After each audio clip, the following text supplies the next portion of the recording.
Obrigado, Newton. Então, como eu ia dizendo, AION é um termo muito apropriado, né? É o termo desse grande período de 2000 anos, e nós estamos entrando numa época muito própria para a psicologia complexa de Jung, para o pensamento complexo, né, que é o século XXI. E o nosso GT-AION trata, nesse primeiro encontro, das interdisciplinaridades da pesquisa em psicologia analítica no Brasil. No presente encontro, buscamos afirmar o diálogo de nossas pesquisas proposto no GT-AION.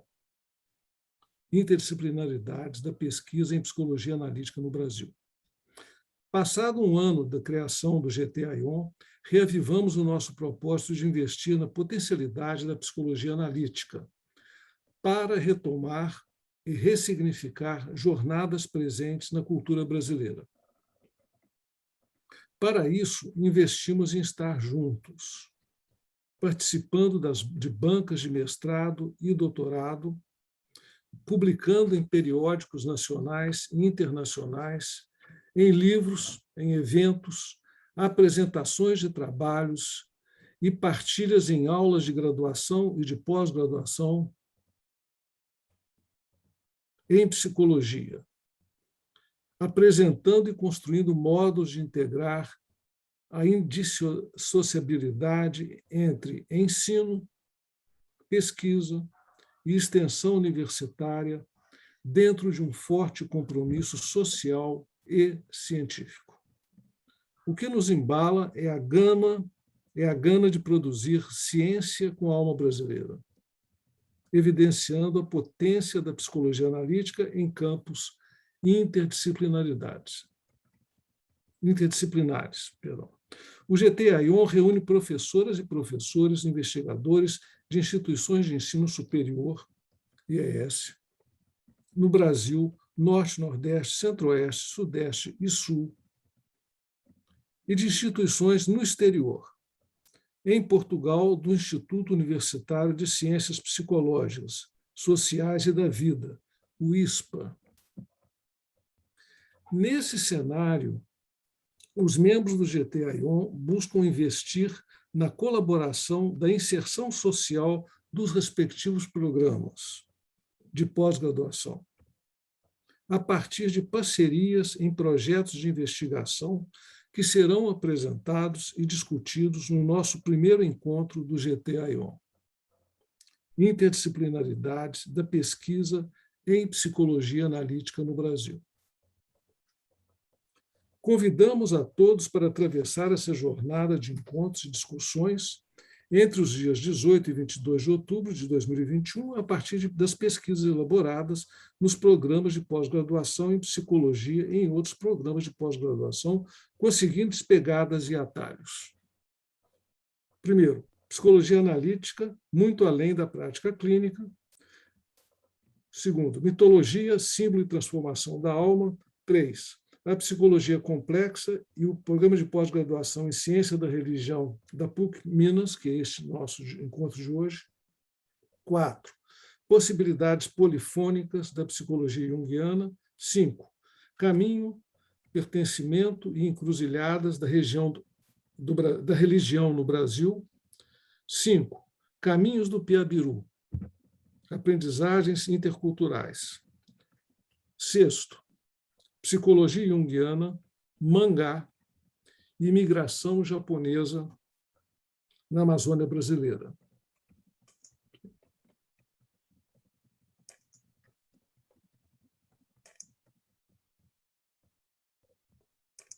Pessoas entrando aí. Bom, desejamos que todos participem desse primeiro encontro do GT-AION,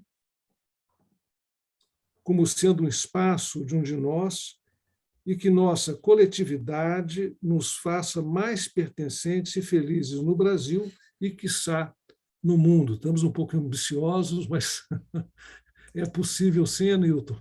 Chegamos aí a uma troca com pessoas também, colegas lá do exterior, que temos já colegas ligados que poderão participar, né, de nossos trabalhos.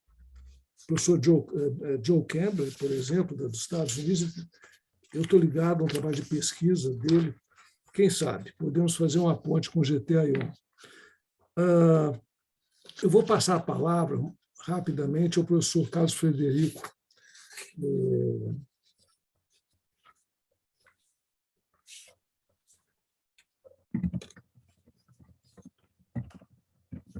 Carlos Frederico de Souza,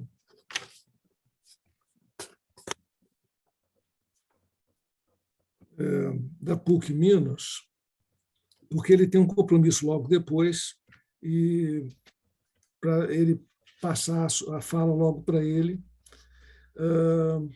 ele vai falar um pouco sobre o programa de pós-graduação em Ciência da Religião na PUC Minas. O professor Carlos Frederico Barbosa de Souza possui mestrado em Ciência da Religião pela Universidade Federal de Juiz de Fora, em 2002, e doutorado em Ciência da Religião pela Universidade Federal de Juiz de Fora, 2008. Atualmente, ele é professor adjunto 4 da Pontifícia Universidade Católica de Minas Gerais, lecionando na graduação e sendo membro permanente do programa de pós-graduação em Ciências da Religião. Ele é o editor-gerente da Horizonte, revista de estudos de teologia e ciências da religião. Tem experiência na área de ciências da religião, atuando principalmente nos seguintes temas: espiritualidade e saúde, mística comparada, Islã, sufismo, mística carmelitana, diálogo interreligioso, cinema e audiovisual, João da Cruz.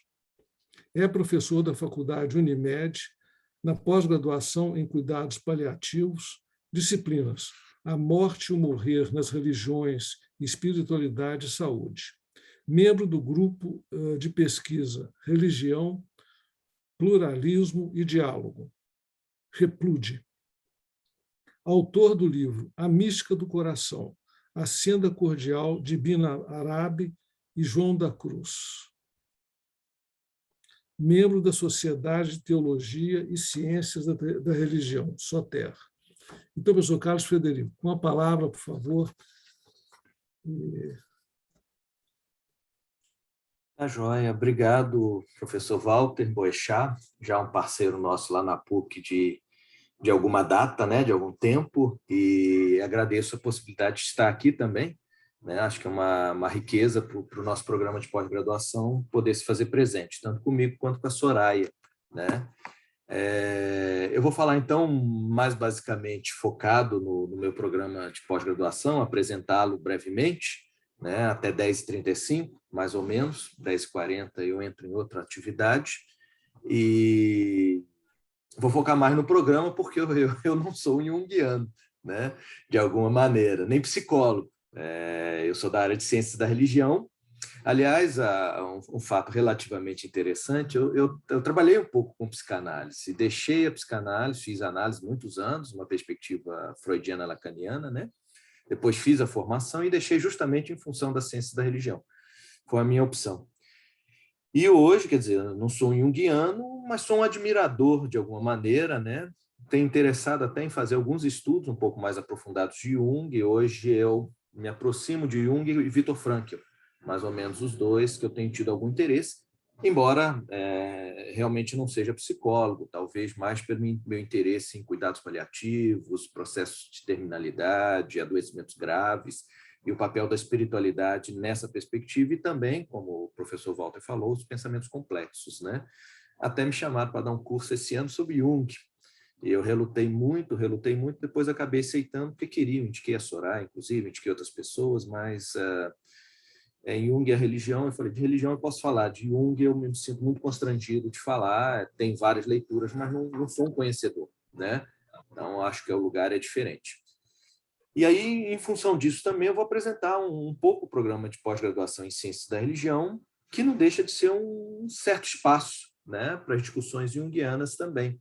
Né? Não exclusivamente das discussões junguianas, mas não deixa de ser um certo espaço em que esse tipo de discussão é bem-vinda e bem acolhida, né, dentro das condições e possibilidades que a gente tem enquanto programa de pós-graduação. Então, nesses últimos anos, temos tido uma interface aí com alguma discussão envolvendo Jung. Pequena ainda, eu acho que para o tamanho do programa, que hoje tem mais de 160 dissertações já defendidas e teses a gente tem menos, né? Mas nos aproximando de 10 teses defendidas, se eu não me engano, não tenho muita certeza, mas nessa faixa, né? E aí a produção envolvendo Jung é relativamente pequena dentro desse universo, mas ela existe. Então, eu vou apresentar brevemente o nosso programa e aí o meu contato com Walter, sobretudo, nasceu, né, acompanhando o processo da Soraya enquanto doutoranda, né? Esse programa, na verdade, ele nasce dentro do departamento, na época nem se chamava Departamento de Ciências da Religião, estava se constituindo enquanto departamento. Pastinha, o note. Era um departamento. Microfone, por favor. Era um departamento associado chamado de Filosofia e Teologia, mas a boa parte de nós tínhamos formação em Ciências da Religião. E aí, lentamente, se começa um trabalho mais de pós-graduação, ainda lato sensu, para a formação de professores de ensino religioso, até que, em 2005, começa-se o processo mesmo da formação de um programa de pós-graduação, né? Inicialmente mirando o mestrado, né? E aí a gente começa a formar grupos de pesquisa. Eu participo desse processo de formação de grupos de pesquisa, mas eu ainda não era doutor, então eu não entrei no primeiro grupo, né, que formou o programa de pós-graduação. Eu tenho cinco anos de pertença ao programa de pós-graduação, é relativamente mais recente, mas nesse período eu ainda fazia meu doutorado, e quando o programa surge, né, já em 2008, foi o ano que ele surge. Antes de eu defender meu doutorado, foi o ano que eu defendi meu doutorado. E aí eu custo entrar, porque também minha área de pesquisa tem a ver com Islã ou com mística, né? E não era uma das prioridades dentro do programa, né? E hoje está lentamente se aproximando disso e sendo, né? Então, em 2005, surge uma proposta de criação de um programa de pós-graduação com a ênfase na questão da religião e cultura, tá? E aí, quando ele surge em 2007, já como proposta, é aprovado em 2008. Em 2008, nós temos o início, em março, da primeira turma de mestrado, né? Ele vai surgir com 2 linhas de pesquisa, que era pluralismo religioso, diálogo e sociedade, uma das linhas, que tem professores lá até hoje. A linha já mudou bastante. O único professor que estava é o professor Roberley, que estava do início. Nessa linha eu participo dela, com alterações, inclui outras pessoas. Depois tinha uma outra linha, razão, religião e contemporaneidade, né? Surge com essas 2 linhas, e o doutorado nosso começa em 2015, a aprovação na CAPES. 2016, a gente começa a trabalhar com o primeiro grupo, e aí, já nesse período em diante, um pouco depois com a minha vinda também, nós mudamos as linhas. Hoje são 3 linhas, nós estamos novamente discutindo a questão das linhas, né? Mas nós mudamos as linhas. Hoje, então, tem uma linha pluralismo religioso, diálogo e linguagem, é a linha que eu faço parte. Eu estou, sobretudo, na perspectiva do pluralismo e o diálogo. Nós somos 4 professores, e tem 2 professores que trabalham com a questão da linguagem, tanto linguagem e literatura, religião e literatura, e linguística, e arte popular também. Tá? Tem 2 professores que orientam nessa linha, e eu tenho introduzido a questão dos estudos de mística e espiritualidade, junto com o professor Belay, que trabalha com espiritualidade também, numa perspectiva diferente da minha. Depois nós temos uma outra linha de pesquisa, religião e contemporaneidade, que acaba se dedicando, inicialmente se dedicava muito a estudos de filosofia da religião, não que tenha abandonado essa área, mas hoje o forte dessa linha de pesquisa é a epistemologia da ciência da religião, até com uma certa projeção nacional, com as discussões que têm sido feitas. A ciência da religião é, no Brasil, uma área relativamente nova, já tem mais de 50 anos, mas como presença mesmo em programas de pós-graduação é relativamente nova, uma presença maior, mais ampla em termos de quantidade de programas.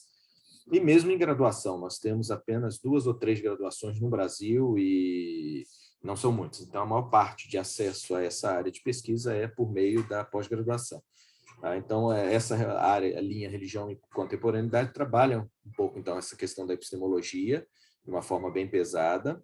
tem trabalhado também a questão de espiritualidade, sem religião, senso religioso contemporâneo, né, a expressão das religiosidades contemporaneamente, sobretudo um viés mais da espiritualidade, e também algumas discussões na área de modernidade, religião, secularização, esse tipo de coisa.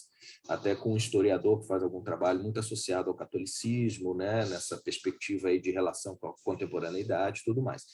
E depois temos uma terceira linha, que é religião, política e educação, também com forte impacto na perspectiva do ensino religioso, tem sido uma linha muito demandada para esse tipo de trabalho, inclusive o Conselho Federal de Educação teve uma interação muito grande conosco, e uma perspectiva de religião e política também, tá? Sobretudo um viés a partir da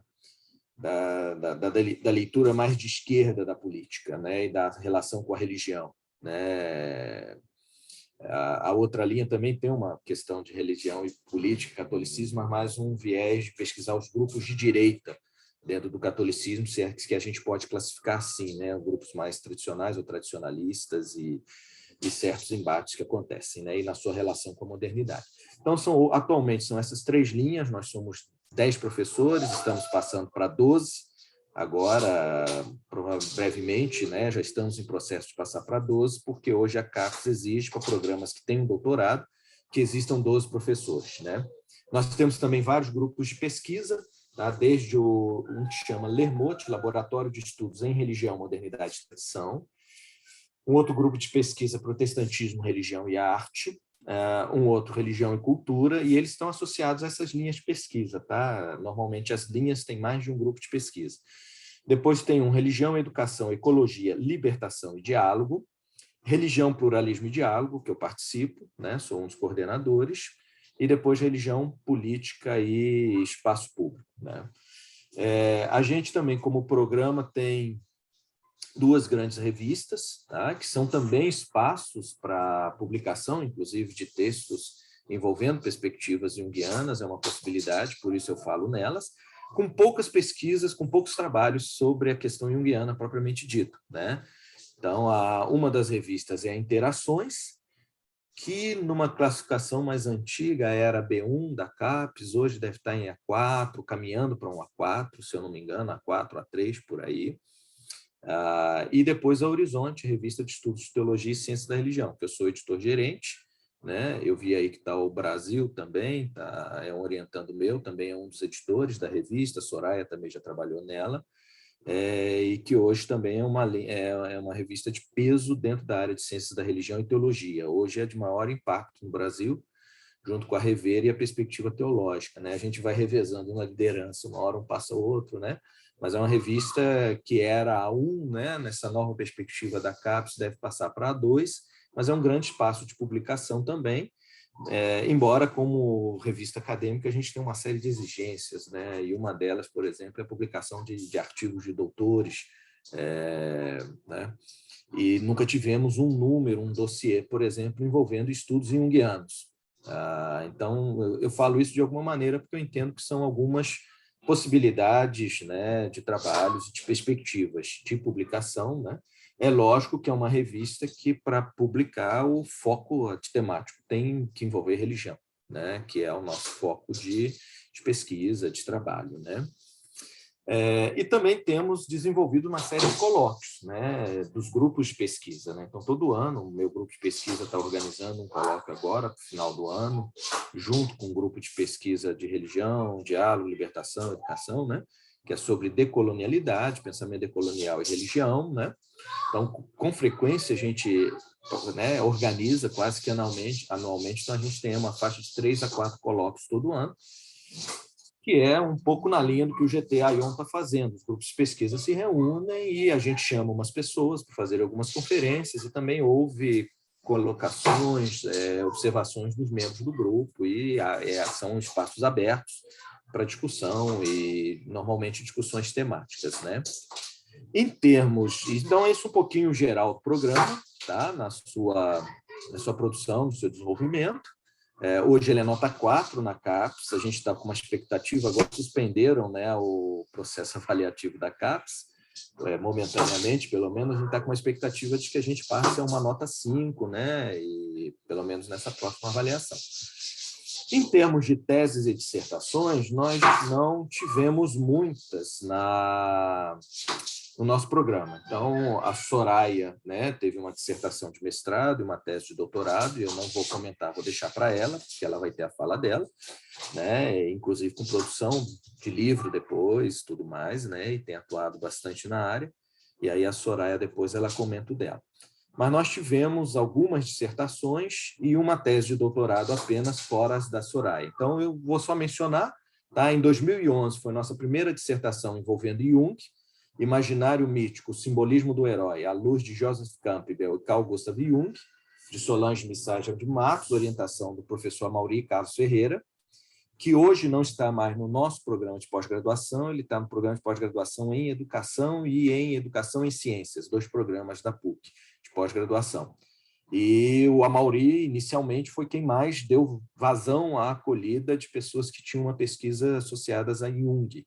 Ele não é também um junguiano, também não é psicólogo, ele é de formação filosófica, né, também com doutorado em Ciências da Religião na UMESP, e na parte filosófica ele trabalha muito com discurso mítico, a discussão da racionalidade moderna ocidental e círculo de Eranos, né? Então ele acaba propiciando um pouco essas discussões.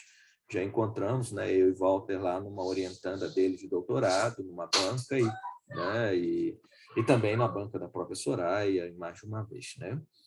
Depois, em 2013, veio a segunda dissertação de mestrado, também orientada pelo Amaury, a Psicologia da Religião Ocidental e Oriental, a influência do Círculo de Eranos no entendimento da religião na perspectiva de Carl Gustav Jung, de Luiz Henrique Lemos Silveira, que inclusive foi professor da psicologia, e eu já participei de banca, inclusive, com ele, de um doutorando nosso lá. Hoje ele está na Bahia, né? Não sei se é na Universidade do Recôncavo Baiano, eu sei que ele está na Bahia trabalhando lá, e tem publicado também alguma coisa sobre Jung. Recentemente ele publicou, junto com que foi doutorando nosso, hoje é doutor, o Alexandre Caetel, publicou recentemente um artigo envolvendo a Umbanda e uma análise a partir do pensamento junguiano, alguma coisa nessa linha. Depois, em 2019, nós tivemos uma tese de doutorado, né? Não chuta que é macumba, processo de subjetivação em médios desenvolventes na religião umbandista, de Alexandre Franco Caetel. O orientador foi Antônio Geraldo Cantarelli. Eu participei dos processos dessa orientação, da banca de qualificação, da banca final, né? E foi feita uma leitura da Umbanda e da mediunidade desenvolvente, como esse autor, né, doutorando na época falava, também numa perspectiva junguiana, não só junguiana, ele trouxe alguma perspectiva da psicologia existencial, fenomenológica, trouxe alguns desses olhares, mas também a leitura junguiana, a partir dos arquétipos, né, para pensar a Umbanda, né? E ele hoje tem produzido, né, recentemente lançou 2 artigos em que ele aborda essa perspectiva junguiana também, mas aplicada no estudo da religião. E depois a psique como eixo intermediário criativo do fenômeno religioso cristão, uma análise a partir da teoria de Carl Gustav Jung, focada na experiência de Paulo em 2 Coríntios 12, de Olinda Fraga, 2020, quem orientou foi o professor Fabiano Vitor de Oliveira. O Fabiano trabalha mais na perspectiva da filosofia e da epistemologia da ciência da religião, mas vez ou outra ele orienta pessoas também que trazem esse viés um pouco mais da psicologia. Hoje mesmo tem um orientando dele, que trabalha com Eric Fromm, fez mestrado conosco, um belo mestrado, hoje está fazendo doutorado, estudando a espiritualidade em Eric Fromm. Então, vez ou outra ele traz alguma coisa, orienta também, ele é especialista em Levinas, né? Mas um viés um pouco mais filosófico de abordagem, né? Mas também tem se aberto à perspectiva dos estudos junguianos, né? E aí, por fim, já caminhando para a finalização dessa minha pequena colocação, alguma reflexão sobre a pertinência, talvez, dos estudos junguianos ou os estudos envolvendo, né, o pensamento complexo, como o Walter falou, o pensamento complexo de Jung, a psicologia analítica, né, na área de ciências da religião, né? Então, assim, uma primeira reflexão, eu entendo que é um espaço totalmente pertinente, né? Pelo menos dentro da ciência da religião, nós não vamos ter restrições, por exemplo, ao pensamento do Jung, né? Ele vai ser muito bem-vindo como um pensamento científico, né, de qualidade, de peso, inclusive, com uma alta produção e com aspectos muito interessantes de leitura, né? E Jung também foi uma pessoa que leu muito sobre religião, e não só sobre as religiões propriamente dito, mas também de teóricos, né, acerca da religião, né, acerca do sagrado e daí por diante. Então, eu acho que é uma interface muito interessante para nós, embora a gente tenha que deixar claro que a gente é uma área de estudos de religião. Então, talvez este seja um limite maior de quem vem fazer, por exemplo, um mestrado e doutorado conosco, que o foco não é a psicologia propriamente dita.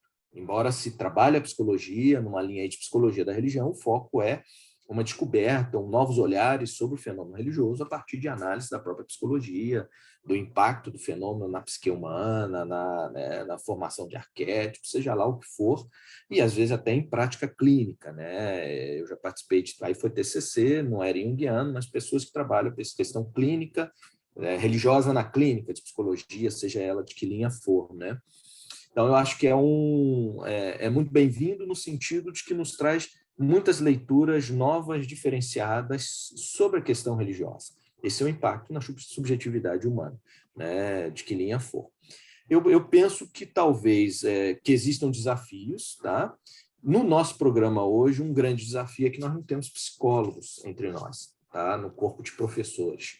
Até se comenta que seria muito interessante que viéssemos a ter psicólogos, né? Nós já tivemos pessoas da psicologia, eu entrei, inclusive, no lugar de uma dessas pessoas, que era a Anete, foi orientadora da Soraya também, deixou o nosso programa, mas nós não temos psicólogos, e que não quer dizer que a gente não possa receber, mas com certeza a nossa limitação se torna um pouco maior na medida em que nós não temos pessoas que vêm de formação específica. Então, a gente sempre acaba lendo a partir de outros olhares, né, como da mística, da espiritualidade, da filosofia, né, e assim por diante, né? Então, acho que isso é um elemento interessante. Uma presença de psicólogo também ajudaria a ter disciplinas que fossem mais focadas na questão da psicologia propriamente dita. O que não impede que quem vai fazer mestrado e doutorado possa fazer disciplina isolada em outro programa, na área de psicologia propriamente dita, possa ter uma orientação específica, né, junguiana, por exemplo, nada impede que haja um orientador, orientadora do programa e um co-orientador ou co-orientadora de um programa ou de uma formação junguiana, né? Então, esse é um limite. Não considero isso exatamente como um limite, mas talvez um desafio. A nossa perspectiva epistemológica de ciências da religião, ela trabalha, e aí muitas vezes, né, o junguiano, né, acaba sofrendo, né, Soraya, um pouquinho, ela acaba, mas não só as pertenças religiosas também, a gente trabalha sempre numa perspectiva de distanciamento, dentro do possível, claro, que o distanciamento não quer dizer não pertença ou frieza, mas um certo distanciamento epistemológico para pensar o fenômeno. E a gente exige isso também quando se pensa o próprio Jung, né? Então, não se fala de Jung dando verdade literal ou explícita como se você estivesse num programa de psicologia que fosse junguiano propriamente dito.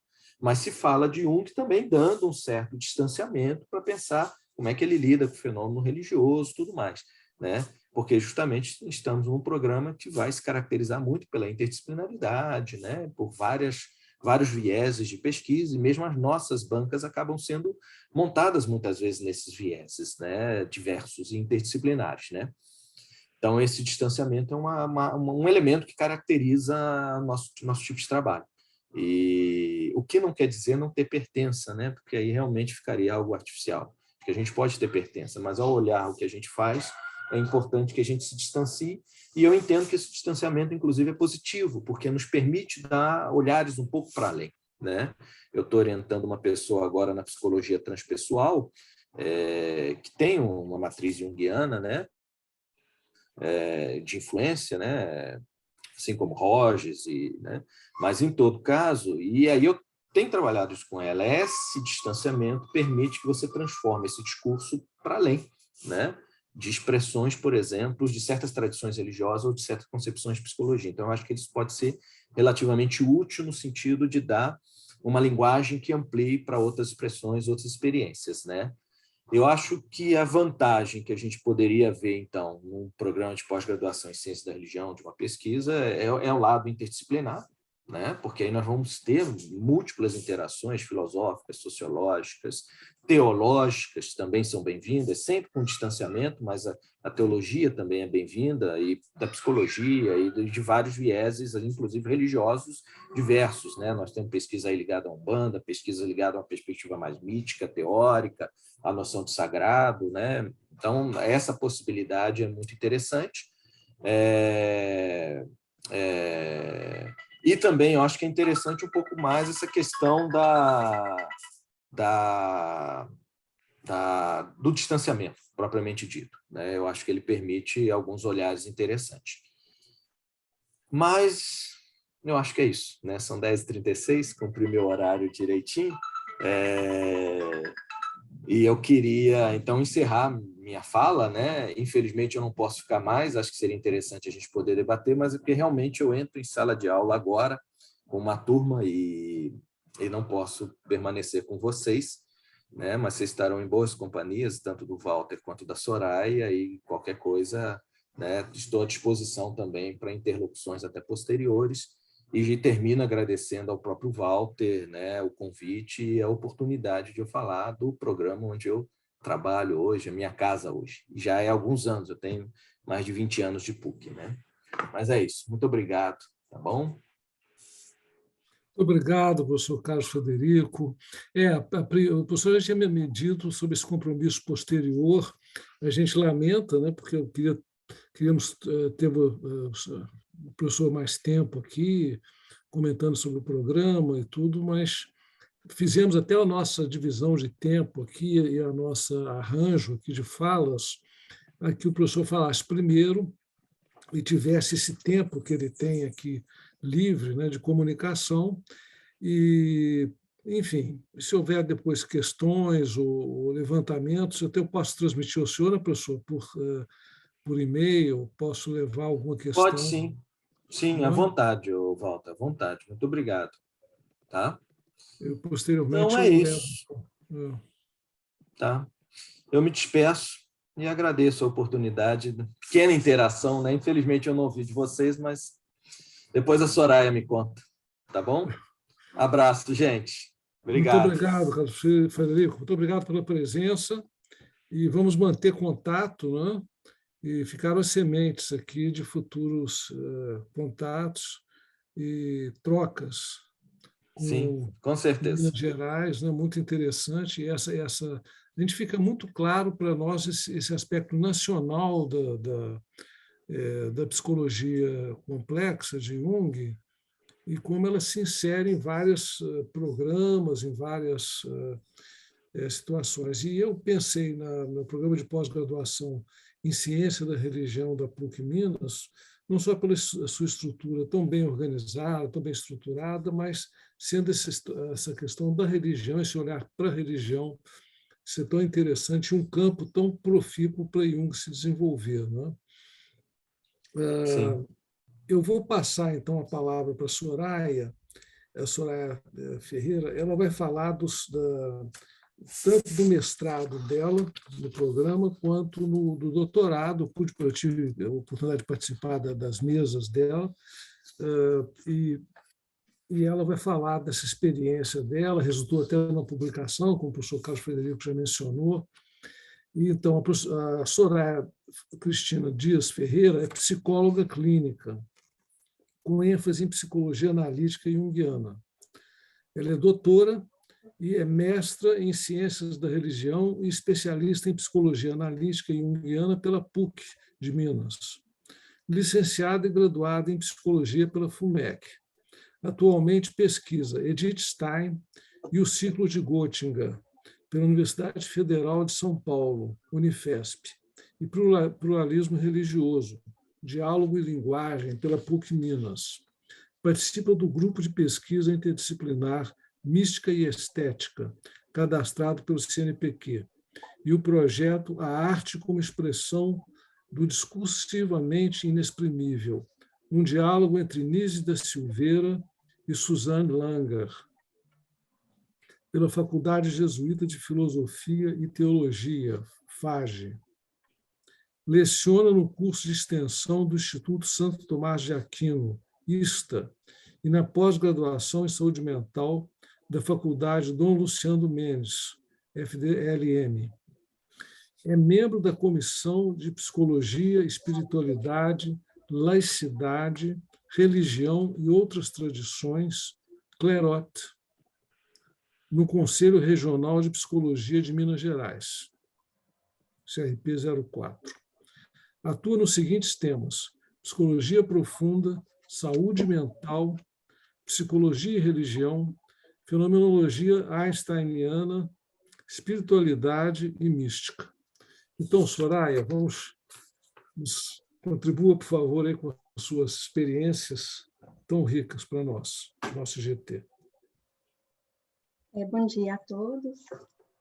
Eu agradeço ao professor Walter Boechat pela sua expressiva presença em várias etapas da minha trajetória acadêmica, desde minha passagem pela AJB, Associação Junguiana, né, do Brasil, acolhida também pelo saudoso analista, né, Carlos Alberto Corrêa Salles, aqui na AJB de Minas Gerais, pelos aceites nas bancas de qualificação, a defesa do mestrado, do doutorado, e a escrita do prefácio do meu livro, né, Freud e Jung, do Complexo de Édipo, a Alma Naturalmente Religiosa.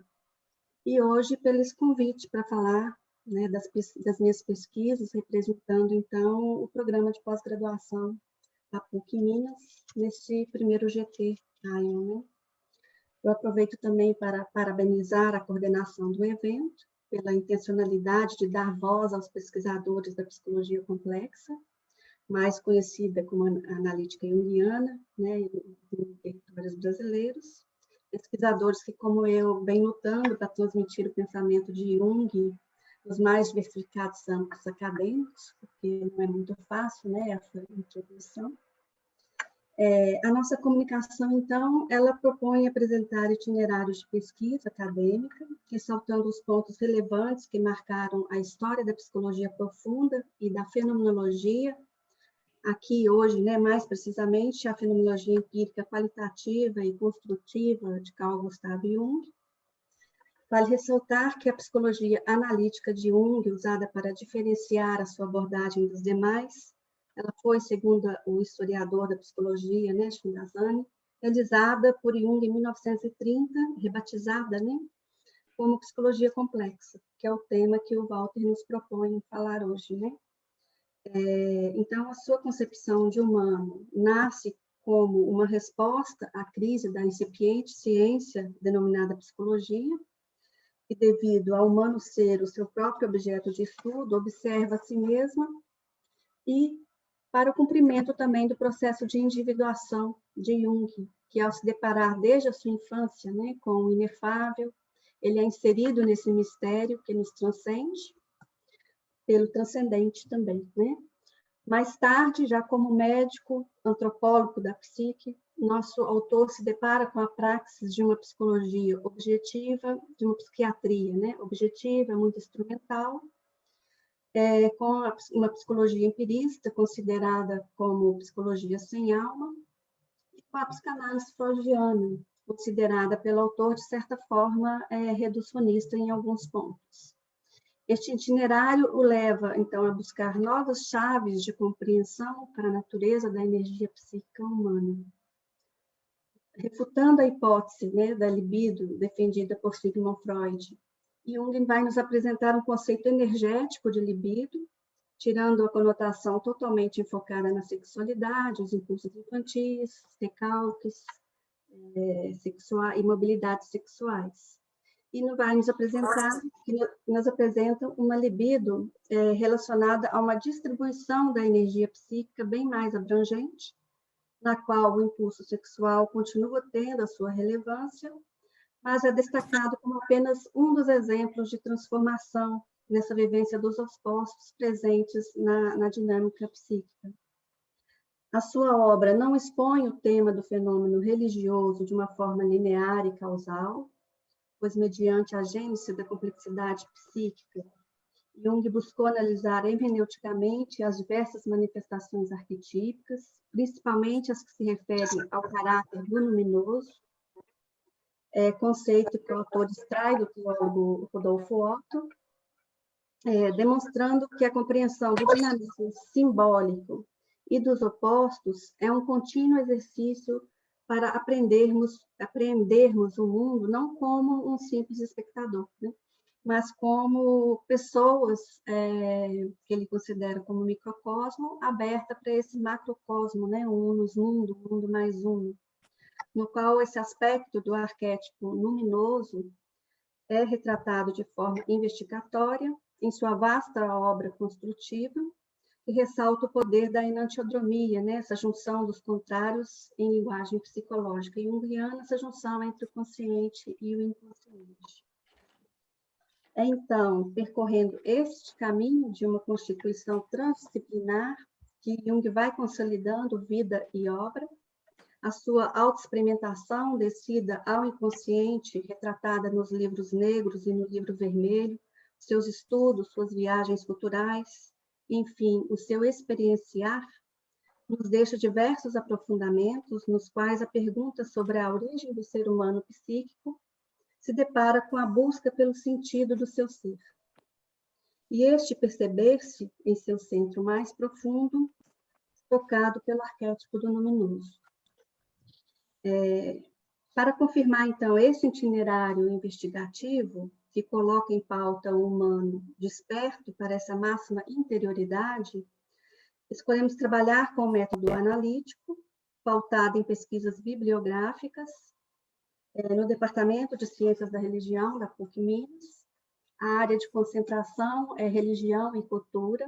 A linha de pesquisa, tanto do mestrado quanto do doutorado, foi pluralismo religioso, diálogo e linguagem.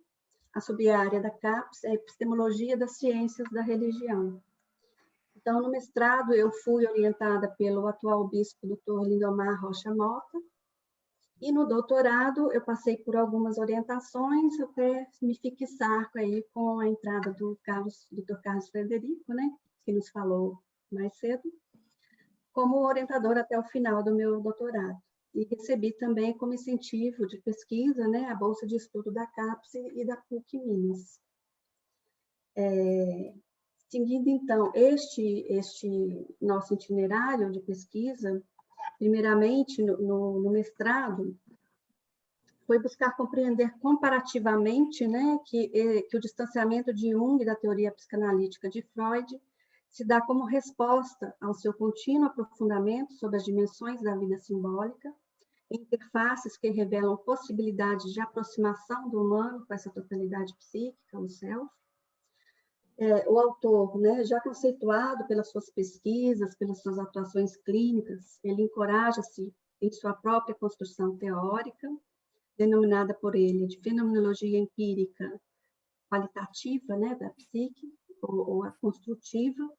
O seu vasto percurso vai buscar analisar o fenômeno religioso, manifesto tanto na cultura ocidental como na cultura oriental, para apreender as mais diversas ideias psicológicas a respeito, né, do fenômeno religioso, do transcendente manifesto nesse universo dos símbolos vivos, fatores que influenciam diretamente a criação do seu conceito de inconsciente coletivo, confirmando assim que a alma é naturalmente religiosa. Função esta que o próprio Jung afirma, né, não ter inventado, porque a alma, como ele fala, produz por si mesma sem ser influenciada por qualquer ideia ou sugestão, né? Em seu escrito A Natureza da Psique, o autor vai nos confirmar, nos afirmar que a integração dos conteúdos inconsciente na consciência é a operação da psicologia complexa, porque ela elimina a supremacia do eu, confrontando-a com os conteúdos coletivos inconscientes. Então, essa afirmativa nos leva para esse segundo momento, que foi dar continuidade à pesquisa em uma tese de doutorado. Ou seja, dela emergiu a provocação de pensarmos, né, sobre a sua afirmação de que a consciência nasce do inconsciente. Buscamos, então, analisar o que Jung denomina, em seus fecundos escritos, ser o seu método de estudo, epistemologicamente diferentes, né, cuja o seu objeto de estudo, mas buscando aí alguns, aí não mais como no mestrado eu fiz, que foi muito comparativo, né, o fenômeno religioso em Freud e Jung, mas buscar algo similar, né, que de caminhos diferentes vão chegar ao mesmo ponto. Então, buscamos analisar esses escritos dele, reconciliando com reflexões epistemológicas diferentes, cuja orientação é a primazia da consciência, mas que culmina em uma mesma afirmativa sobre a atuação espontânea do arquétipo luminoso ou divino nas profundezas da alma humana.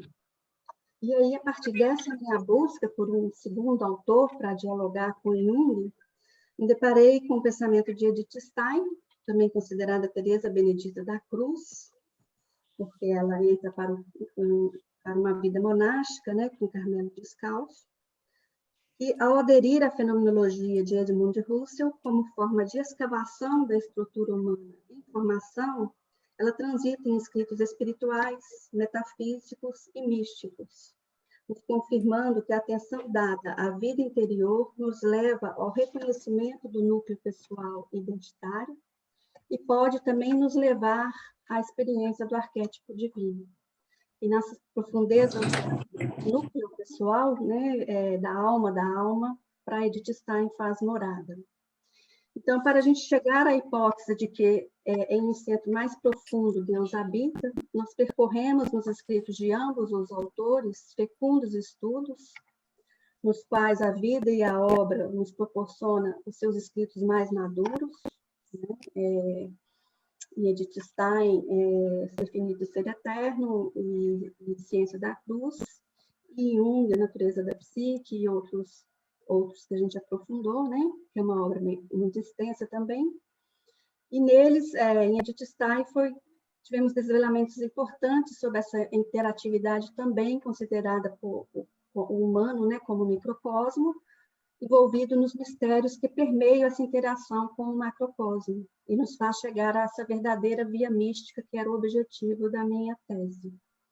E, para tanto, eu criei mais didaticamente, a nível didático, eu criei alguns esquemas que nortearam a minha pesquisa, procurando aí responder essa interação entre o humano, o mundo interno e o mundo externo, e essas vivências de manifestações com o transcendente.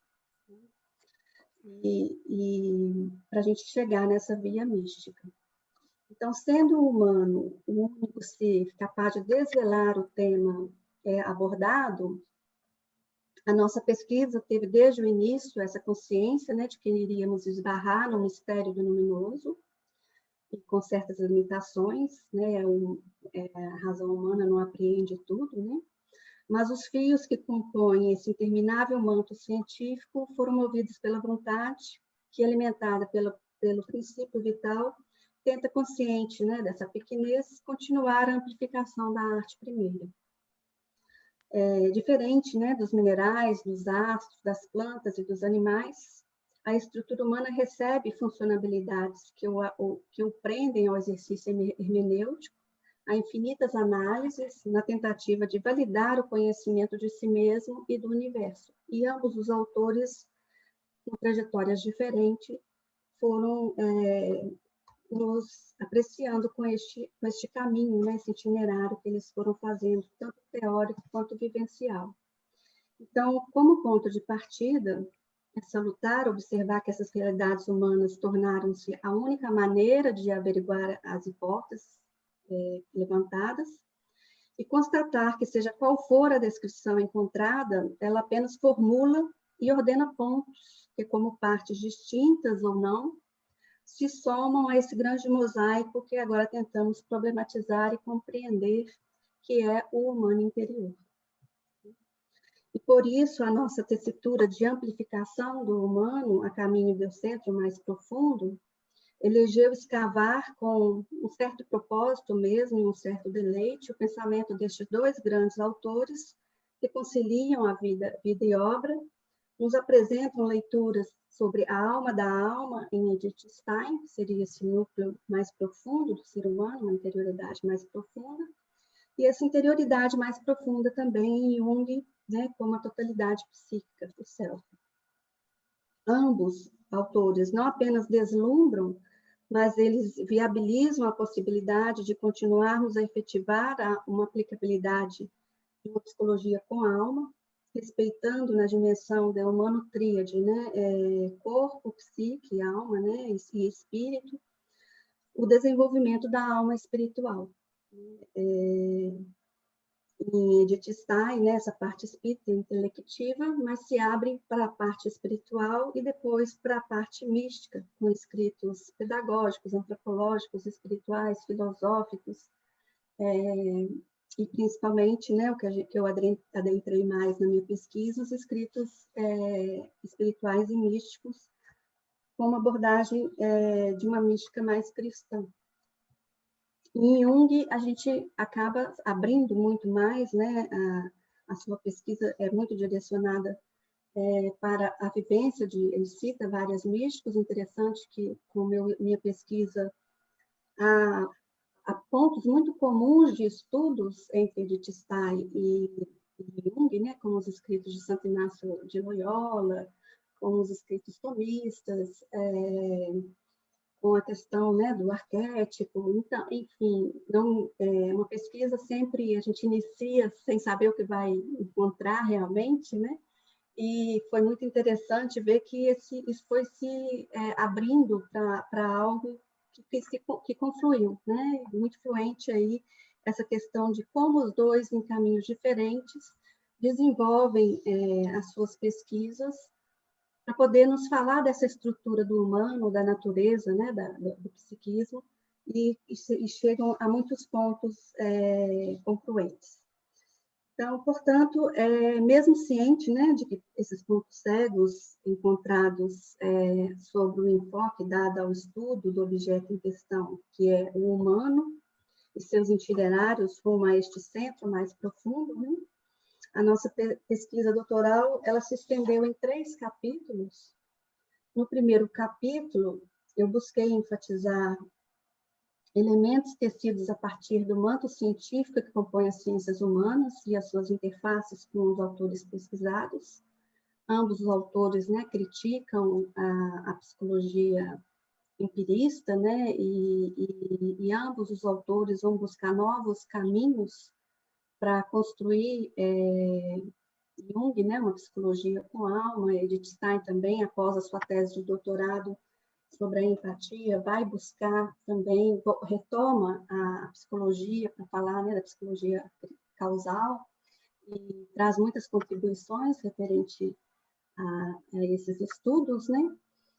E ela acaba descobrindo a filosofia de Husserl, né, o pensamento, o método do rigor que estava sendo criado, e faz essa cisão com a psicologia empirista.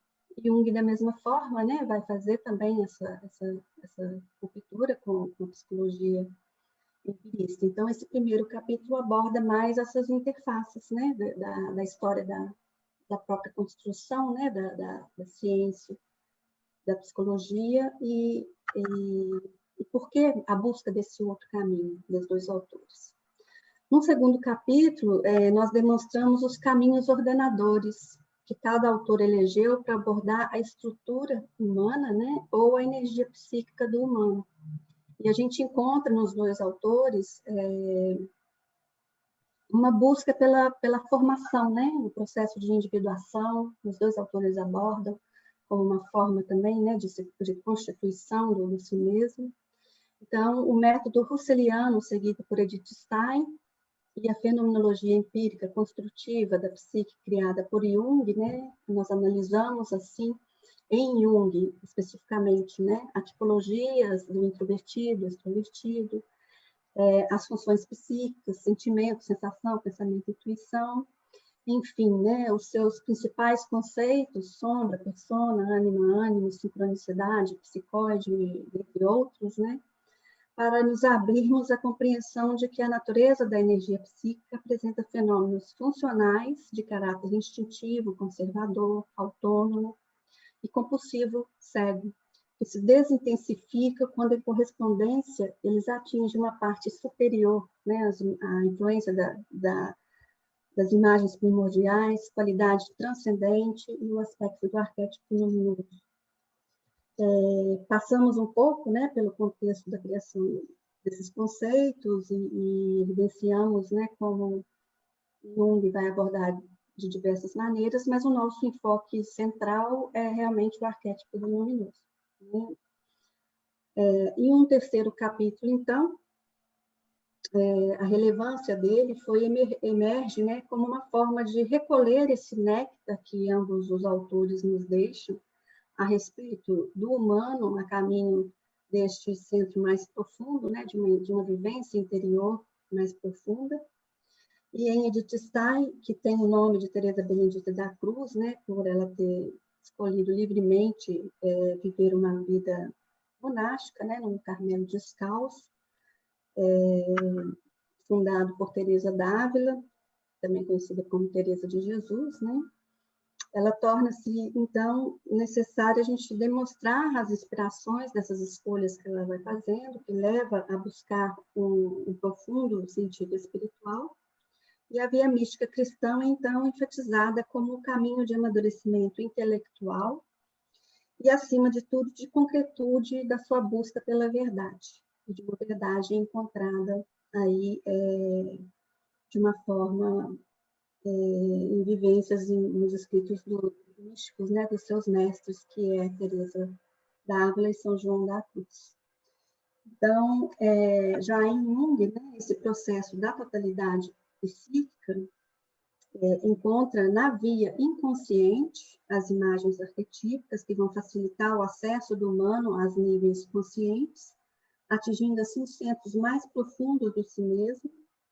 No entanto, a dialética dos opostos, né, na teoria junguiana, baila entre esses estados de limpidez e de turbação, que vai exigir certa perspicácia, né, psicológica para que o humano possa atingir um estado de inteireza, né, que é muito diferente do estado de perfeição, cultuado muito pelo cristianismo, né, e ele vai nos demonstrar isso. E, neste sentido, então, as ideias de Deus são apresentadas com relatividades que culminam, principalmente para os que deram mais atenção à alma, neste centro que a gente chama, né, de um centro mais profundo, que não é simplesmente um centro hipotético. Né? Então, é importante ressaltar também que essa nossa pesquisa ela não teve como finalidade esgotar este nato curso, né, de busca pela compreensão do que é a alma, ou delimitar, né, a essência pura e o que é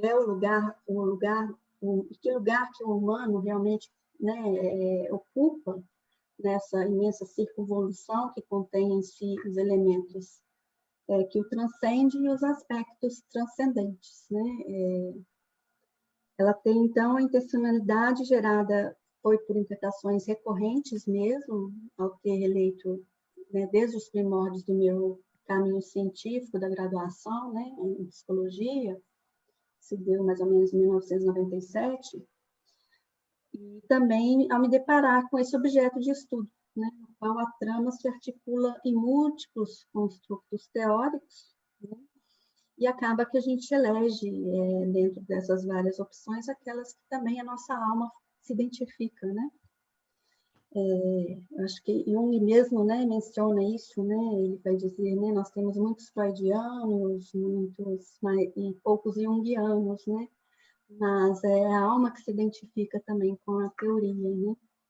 Então, o que a gente pretendeu foi averiguar e defender, né, que não é uma metáfora sobre o centro do humano mais profundo, né? Mas vias de conhecimento científico e de autoconhecimento, que ambos os autores vão trazer vida e obra, né, com essa junção, de tal forma que esses itinerários de máxima interioridade vão desvelar, né, como um véu levado ao vento, essa alma espiritual. E com o propósito de continuar respondendo à questão, né, que nos leva a trabalhar com com a escolha dos dois autores que aqui nós estamos abordando. Como a consciência e o inconsciente desvelam o humano que almeja viver em unicidade tríade, corpo, psique, alma e espírito.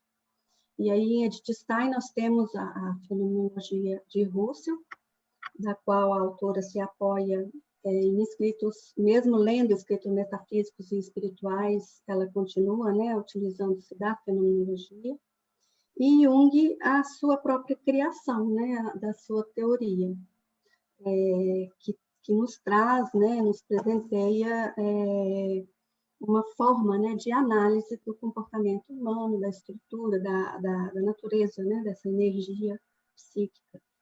Então, nós justificamos que a investigação do tema proposto, ela ainda se faz necessária devido ao fato na contemporaneidade, né, o desenvolvimento dessa dinâmica psíquica naqueles que se inclinam na busca por uma elevada vivência de encontro com esse desconhecido transcendente, né, continuar, mesmo com falta de aportes científicos, a ser enquadrada como processos ainda de desrazão, como fenômenos pertencentes à obnubilação da consciência, aliado-se a isto o fato de que a mística sofreu, né, uma deteriorização semântica, que é muito enfatizado pelo filósofo Henrique de Lima Vaz. Então, portanto, nós acreditamos que essa investigação, que busca compreender essas desenvolturas da alma, ela só pode encontrar validade também quando essa espiritualidade mística, nos tempos remotos, é colocada em diálogo analítico com o desenvolvimento espiritual no mundo moderno, como fizeram os autores abordados, Edith Stein e Jung.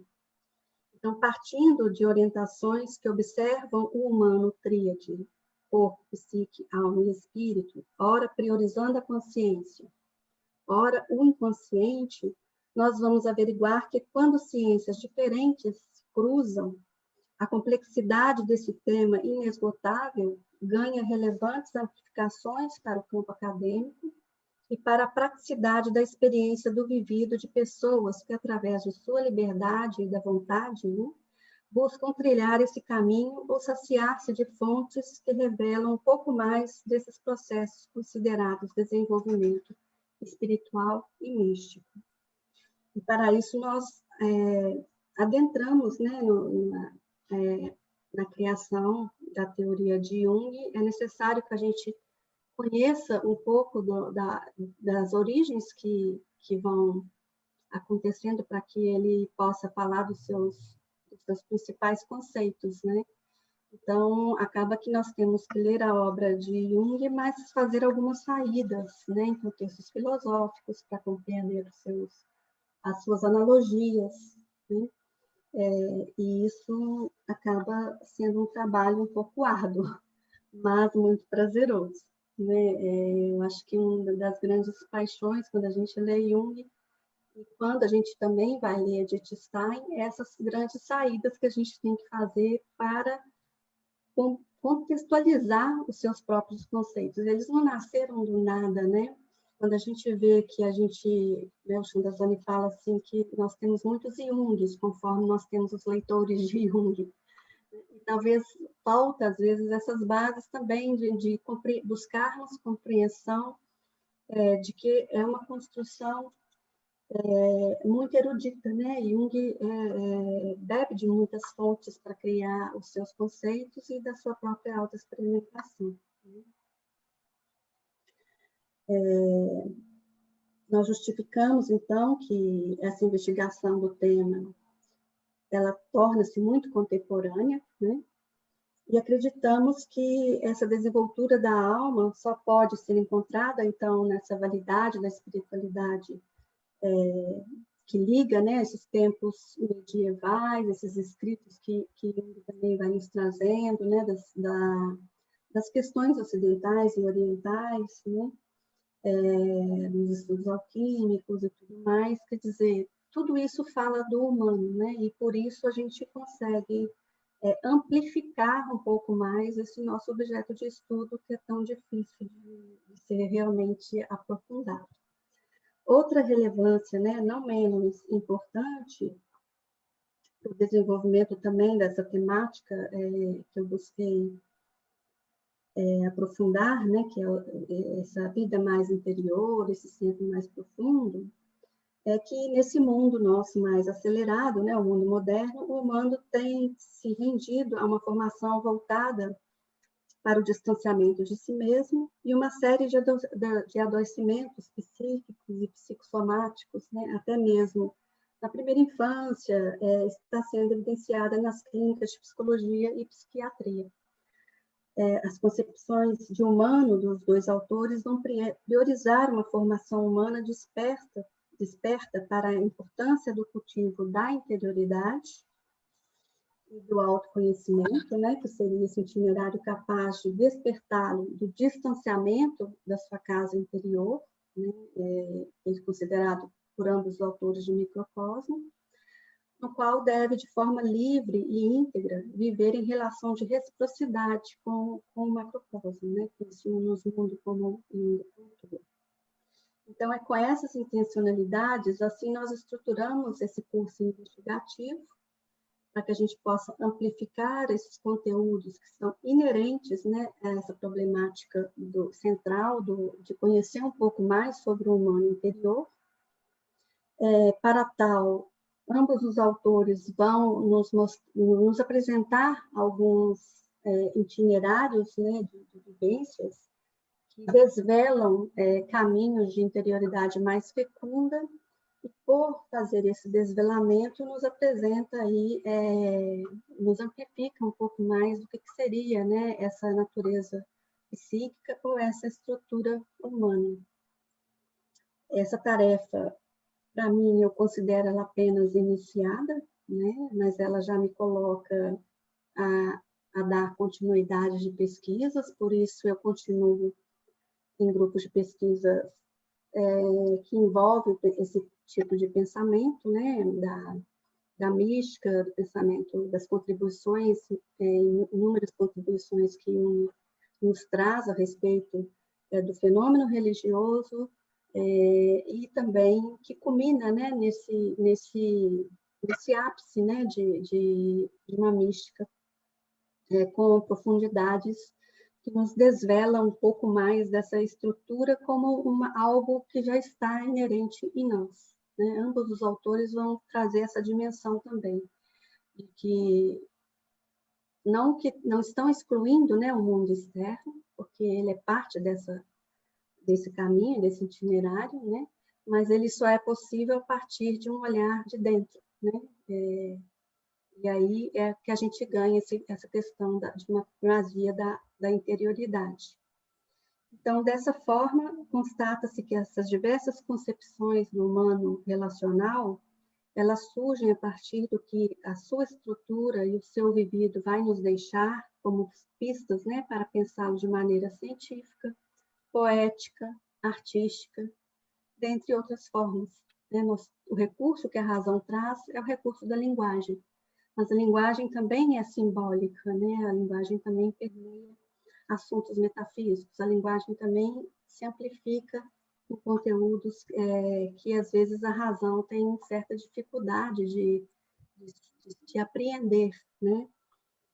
No entanto, então, esse desvelamento que é ofuscado por esses pontos cegos, né, que em meio a tantas diversidades desse singular e plural que o constitui, exigem que não só a nossa função logos realize a amplificação dessa compreensão, os fatos reais, como a totalidade da energia psíquica, ou da sua estrutura como essência humana, como estrutura humana, né, como utilizado por Edith Stein, elas continuam desafiando o que as ciências humanas mantêm como estrutura ideal de apreensão ao seu complexo objeto de estudo, que é o humano, né? O que torna evidente que as tentativas de decifrar-se como partícipe desse universo acaba exigindo de nós aberturas que nos convocam a exercer a difícil tarefa também do autoconhecimento, conciliando vida e obra, como os autores fazem, né? E nós, né, no mundo acadêmico, continuar buscando esses aprofundamentos em obras de grande envergadura, importância histórica, como essas obras citadas têm, mas justamente por terem sido esses autores, né, estudados e pesquisados, capazes de conciliar vida e obra. Seria isso que eu teria para dizer para vocês. Obrigada. E a gente pode estender mais um pouco, né, Walter? Você também vai comentar um pouco desse aspecto, né, do fenômeno religioso em um. Muito obrigado, hein, Soraya, por esse passeio aí tão interessante, né, pela sua tese de doutorado. E você falou brevemente também sobre a sua dissertação de mestrado, né, a publicação do seu livro também. Produção de conhecimento é sempre importante, né, que você faz. Tem até aqui o seu livro, né, que publicado aqui. Qual o nome da editora, Soraya? Editora FI, né? FI. Freud e Jung, né? Do complexo de Édipo à alma naturalmente religiosa. Eu acho um título muito interessante. Né?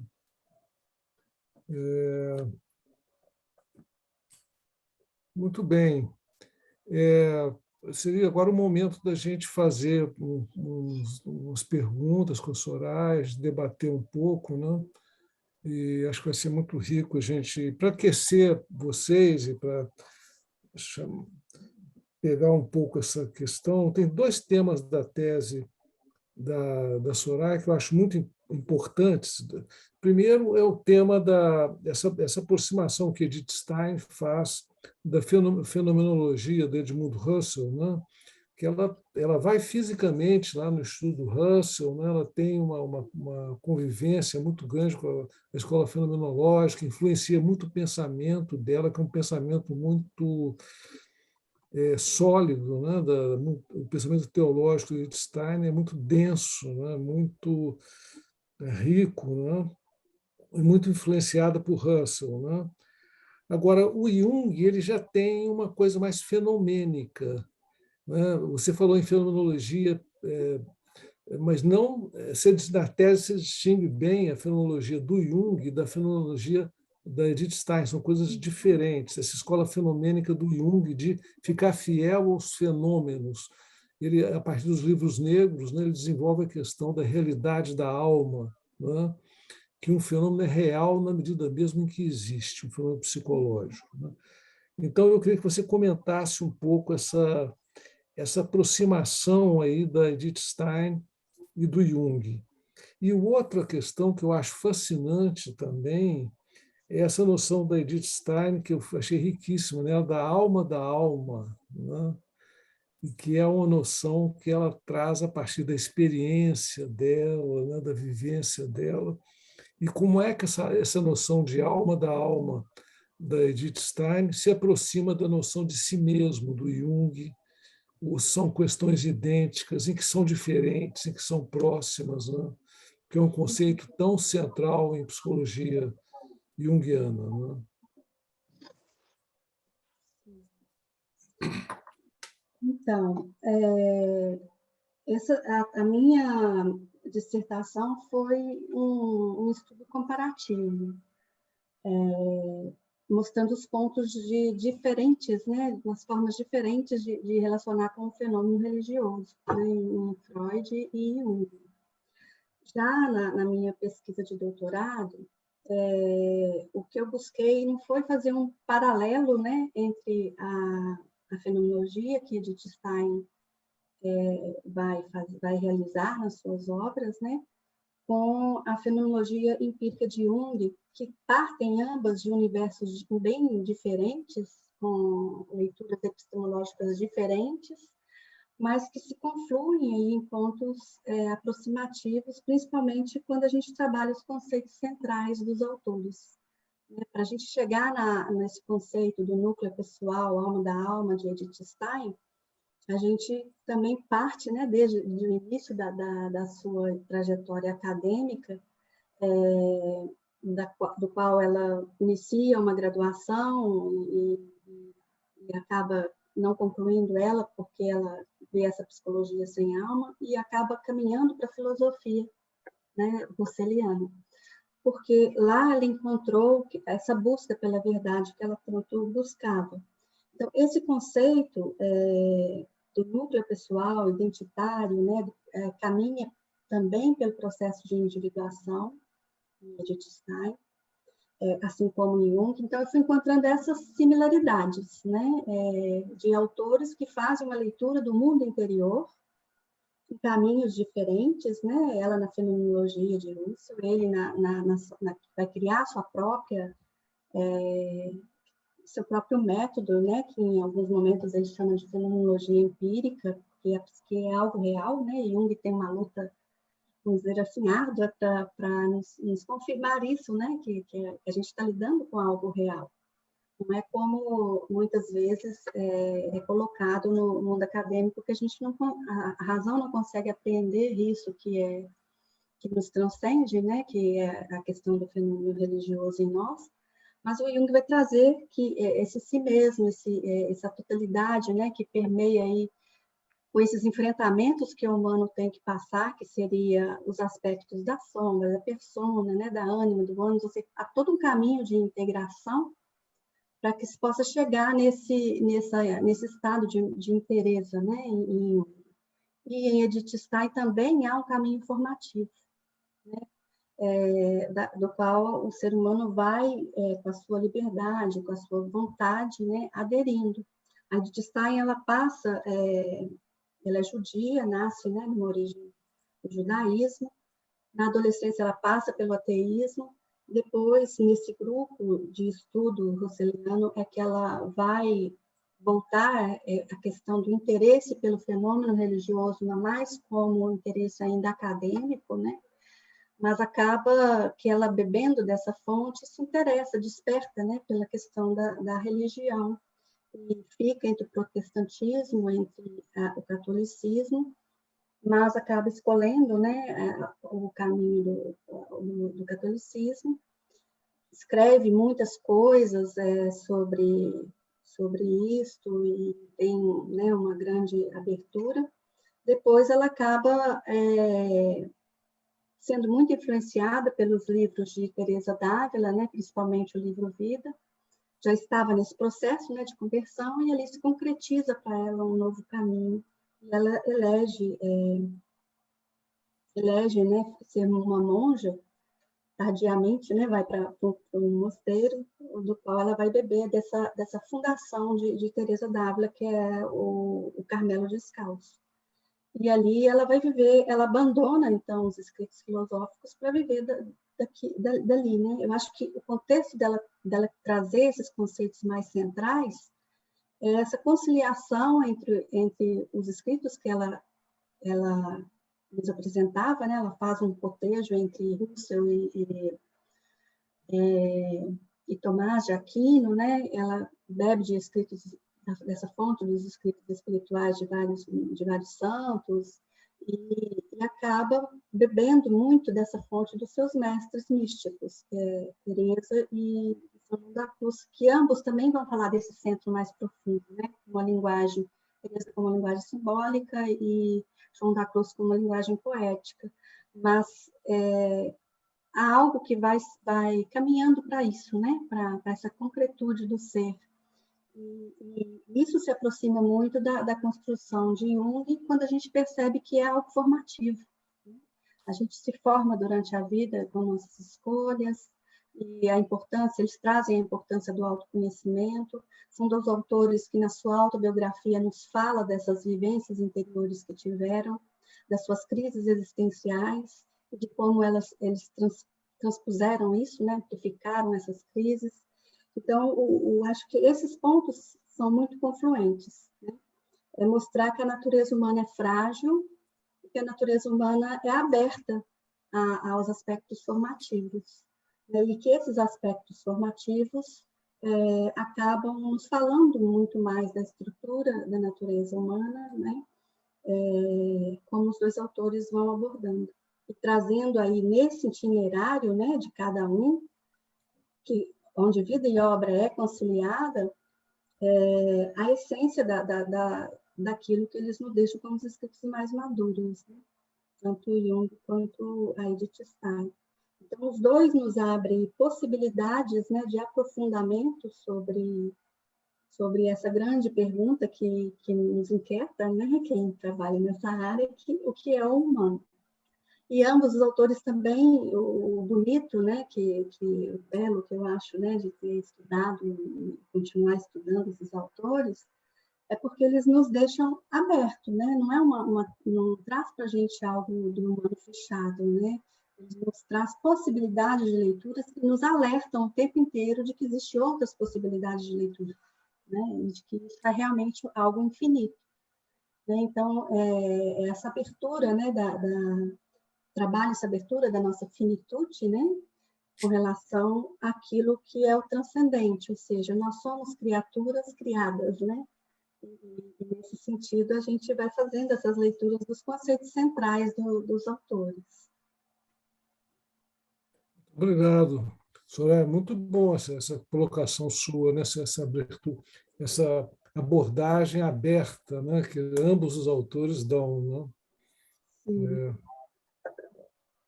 É uma convocação a nós, né, pesquisadores, a continuar. É.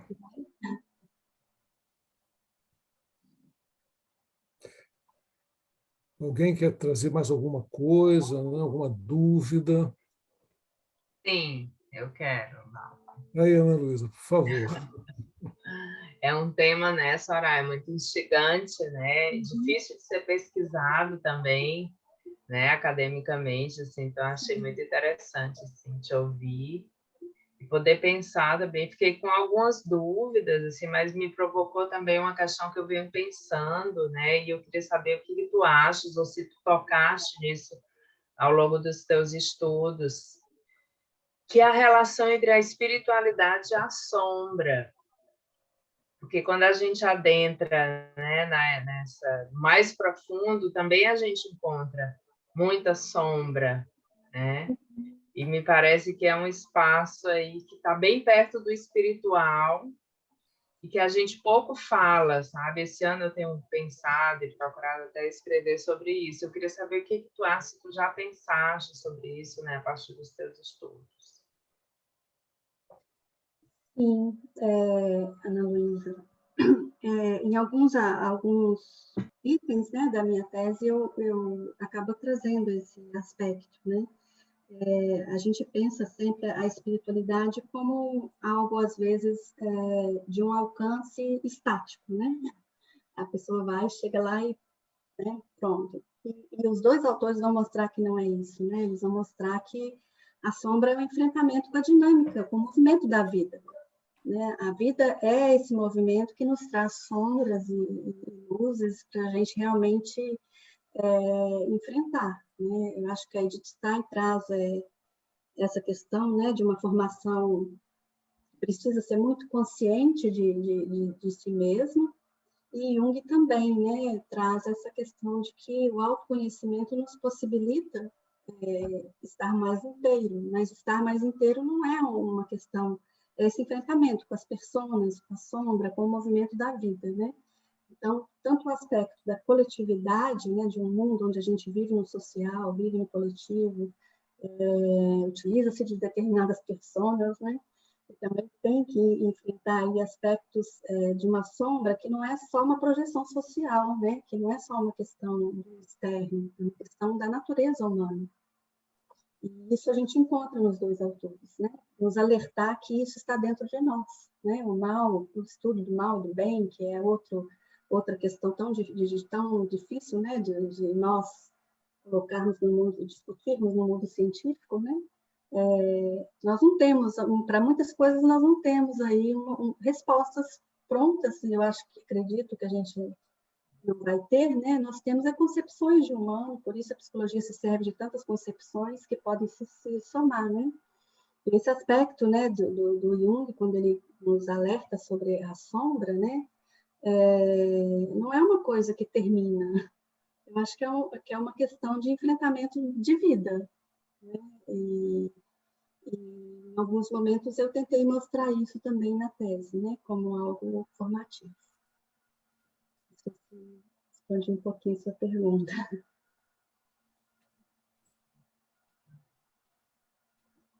Outra coisa que eu tentei também na tese é tornar ela um pouco didática, né? Assim, para pessoas que também não leram, não teve a oportunidade de aprofundar no pensamento dos dois autores, né? Já que a gente deve isso, né, ao mundo acadêmico, né? A gente traz um caminho e a nossa construção às vezes fica muito com uma linguagem de distanciamento do público mais de senso comum, né, ou dos primeiros, né, de quem está numa graduação, por exemplo. Então, a minha tese teve essa preocupação também, de ser um pouco didática, de apresentar cada conceito e explicar os conceitos, né, e ir colocando como que essa construção se deu muito junto, conciliada com os aspectos da vida, né, e da autobiográficos e biográficos dos autores trabalhados, para que a gente entenda, né, que como a vida nos convida a esse movimento que é, né, bem divergente né, se nós temos o Sol é porque nós temos a Lua, né, e tudo mais. Então, assim, e por que né, a água converge ao mar? Então, a gente tem que pensar nesse sentido, né, de trazer o trabalho maduro deles, foi mais no terceiro capítulo, né, mas tive essa preocupação de construir uma trajetória, um itinerário, para demonstrar, né, que esse itinerário também é possível para nós. Esse mundo interior que os dois autores constroem nos sinalizam, né, a possibilidade de chegarmos a este centro mais profundo, dando assim a importância ao mundo interior que está concomitantemente, né, junto com sendo criado com o mundo externo.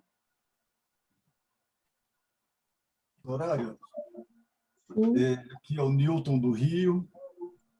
Obrigado pela apresentação, né, pelo passeio. E quando você entra dentro da questão da fenomenologia empírica, né?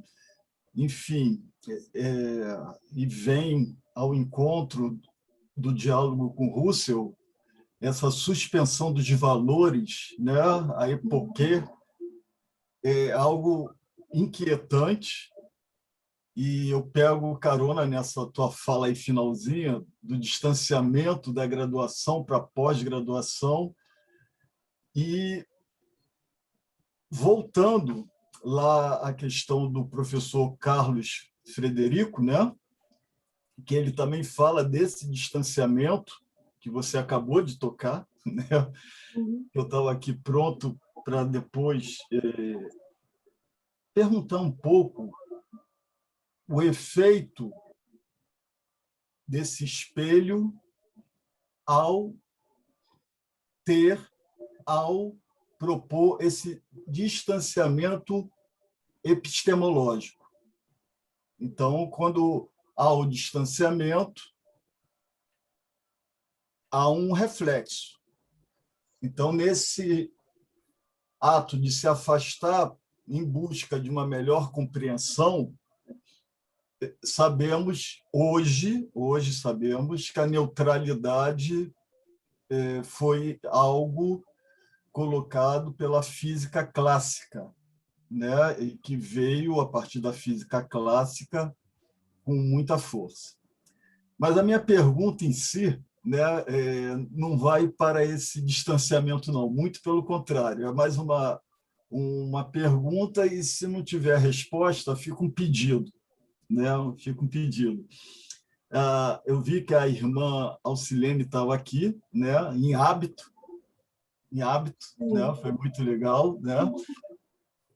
Soraya, dentro dessa linha que você trabalha da mística e da estética, e principalmente trabalhando com Edith Stein e Carl Gustav Jung, você observou alguma diferença na estética masculina e na estética feminina ao lidar com o místico? Caso não tenha observado, poderíamos apontar para essa dimensão que a estética do masculino tendo algo peculiar em função da estética do feminino, visto esse momento. A minha pergunta vai bem ao encontro desse momento que nós, homens, estamos finalmente sofrendo na nossa alma para escutar a nossa alma feminina.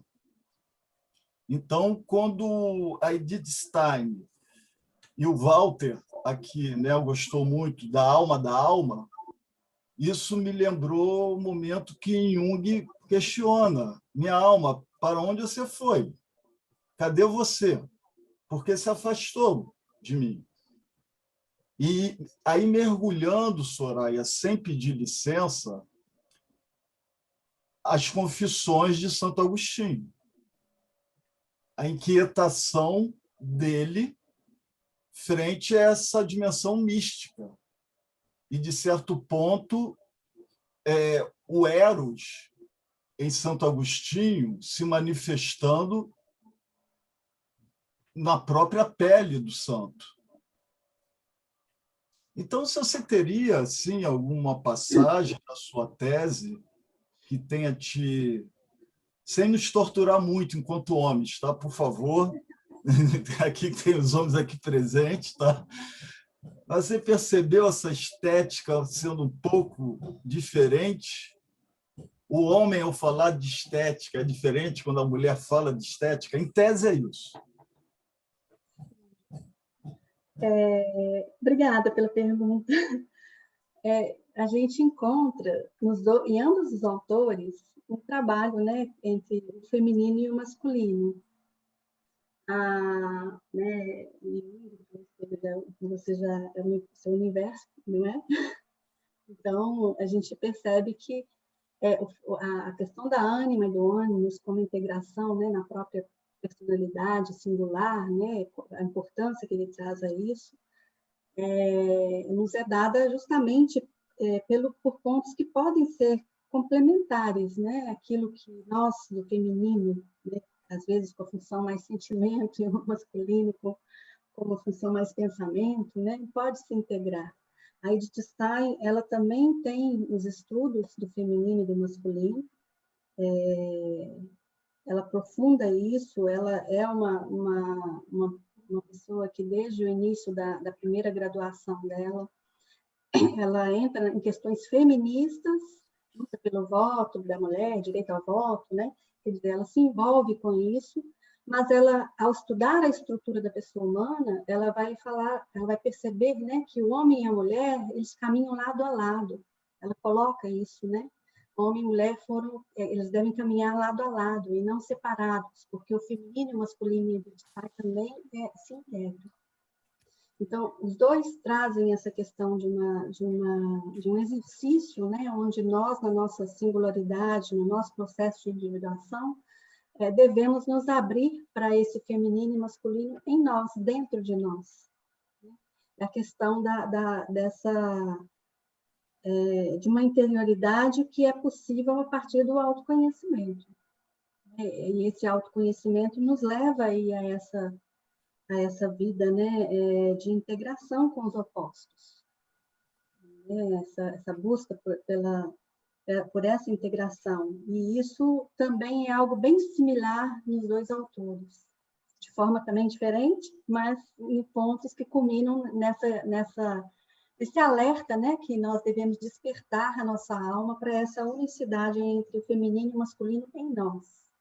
Você pontuou Santo Agostinho, né, e ele tem essa questão, né, esse que estava dentro e eu fora.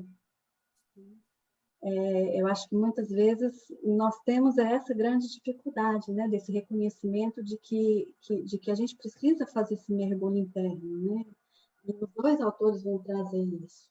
Os dois autores passam por um mundo de interioridade muito que vem desde a infância, tanto de Stein quanto Jung.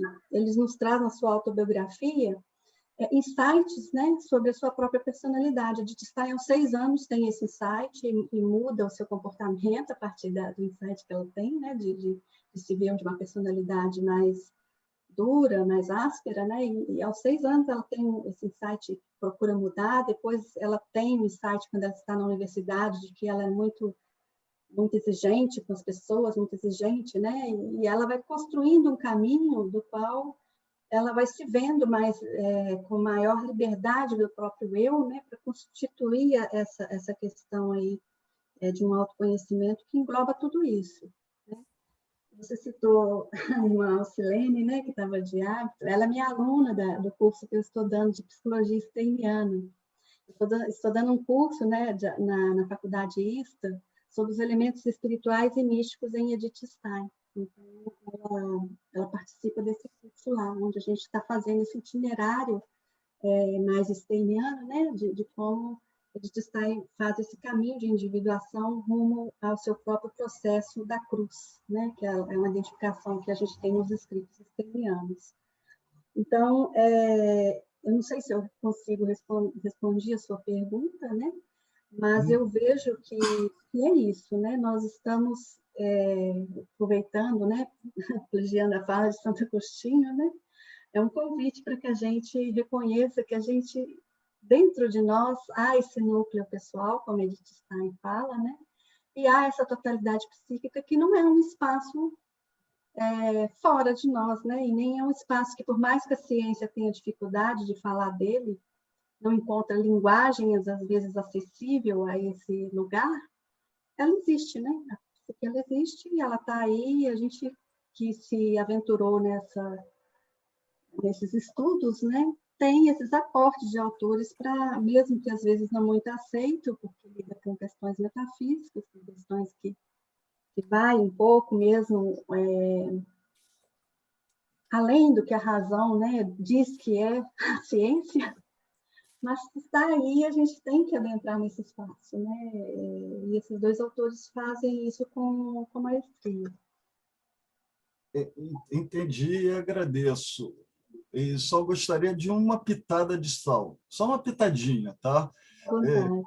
Nesse sentido, eu estou olhando mais para o aspecto da estética e dou um exemplo, né?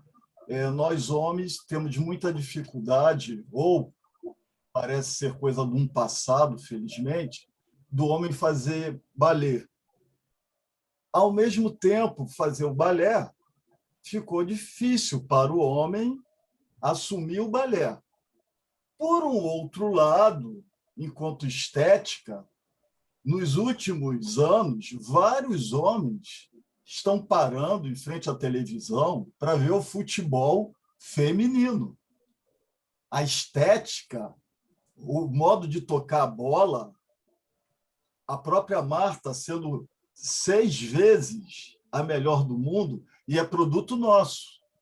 E aí eu estou explorando um pouco a Sônia Ferreira enquanto produto nosso, falando da estética nesse sentido, tá? Que tipo de situação você poderia dizer? Como eu fui em Santo Agostinho, aí eu paro no meio do caminho, Sônia, indo também a São Francisco de Assis, né? Que se despe, entrega sua roupa ao pai, pelo menos a história ilustra dessa forma, e vai ao encontro dessa mística, que, por sinal, encontra Clara, né? Santa Clara. É mais nesse sentido da estética que eu estava perguntando, se você percebeu, né, alguma sutileza, algo que tenha te chamado a atenção, no se expressar, no se manifestar. Milton, o que eu pontuaria para você, né, nos meus estudos, o enfoque dado, a Edith Stein, ela vai nos falar de um corpo matéria e de um corpo vivente. E aí, talvez seja uma resposta da estética, né? Porque o corpo matéria é esse que nós percebemos, né? Que nós temos e a nossa imagem. Mas o corpo vivente é tudo, é as nossas fantasias, é a nossa identificação sexual, é tudo, né? Então, esse corpo vivente, ele tem uma estética que pode ser diferente, né, de um padrão normativo, vamos dizer assim. Eu acho que Jung também caminha para esse pensamento, né? O feminino e o masculino em nós não é a anatomia, vamos dizer assim, né? É muito mais do que isso. É o nosso processo, é o reconhecimento do nosso processo de individuação dentro do nosso corpo, que é um corpo vivente. Eu agradeço ao professor Newton fazer uma coisa tão importante na questão da estética para a Soraya, né? E essa resposta da Soraya eu acho muito interessante, hein, Soraya? Essa distinção da Edith Stein entre o corpo matéria e corpo vivente é uma resposta alquímica. Então, a estética de Edith Stein é alquímica, assim como a estética de Jung é alquímica. Porque, enquanto ela fala do corpo matéria e ela fala que o corpo vivente são as emoções, as fantasias, ela está alquimizando a própria vivência, em que não há diferença entre psique e matéria. A psique é psicoide, né? Nesse sentido, pelo corpo vivente. Então, a visão dela é muito parecida com a de Jung, ou é igual, eu diria, é uma visão alquímica. São Eu acho a sua conceitos, resposta muito interessante, muito interessante.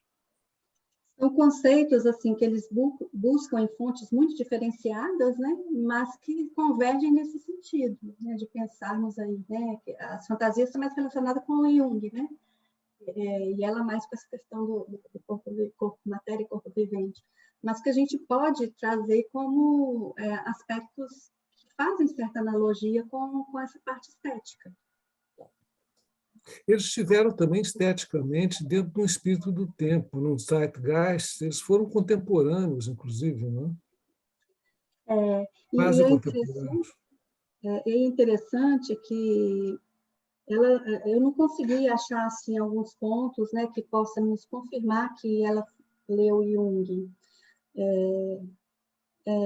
Mas a gente tem alguns pontos que ela menciona a psicologia do inconsciente, tem alguns pontos, um ponto que eu encontrei, ela faz uma crítica ao reducionismo de Freud, né, falando que isso poderia prejudicar, né, a questão do desenvolvimento do humano, né? E a Ângela, a doutora Ângela Lisbello, que é uma das maiores estudiosas, né, da Edith Stein, pensamento filosófico, ela pontua aí algumas coisas nesse sentido, né, de que é possível, né, que ela tenha lido, particularmente, né, bem particularmente, pelo que eu tenho de leitura dentro da obra dela, que começou em 2012, né, então estou mais recente nas leituras steinianas do que de Jung, mas eu vejo muitos pontos de confluência mesmo.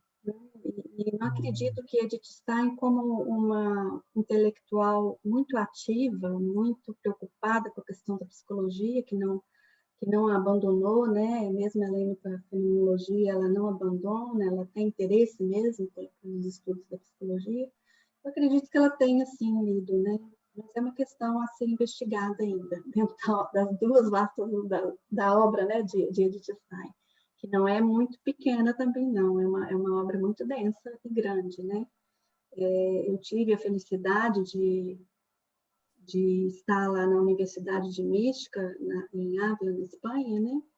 Da onde eu bebi muitas fontes para construir o pensamento steiniano que eu fui seguindo, né? E também a oportunidade de participar desse grupo de filosofia da Universidade Federal de São Paulo, que é um grupo filosófico, do qual também me ajudou muito a compreender, né, o pensamento difícil de Edith Stein. Às vezes, né, nosso grupo se reúne quinzenalmente e a gente aprofunda as obras dela e a gente vê como é difícil, né, a gente se aventurar nesse caminho, né, dessa construção de Edith Stein.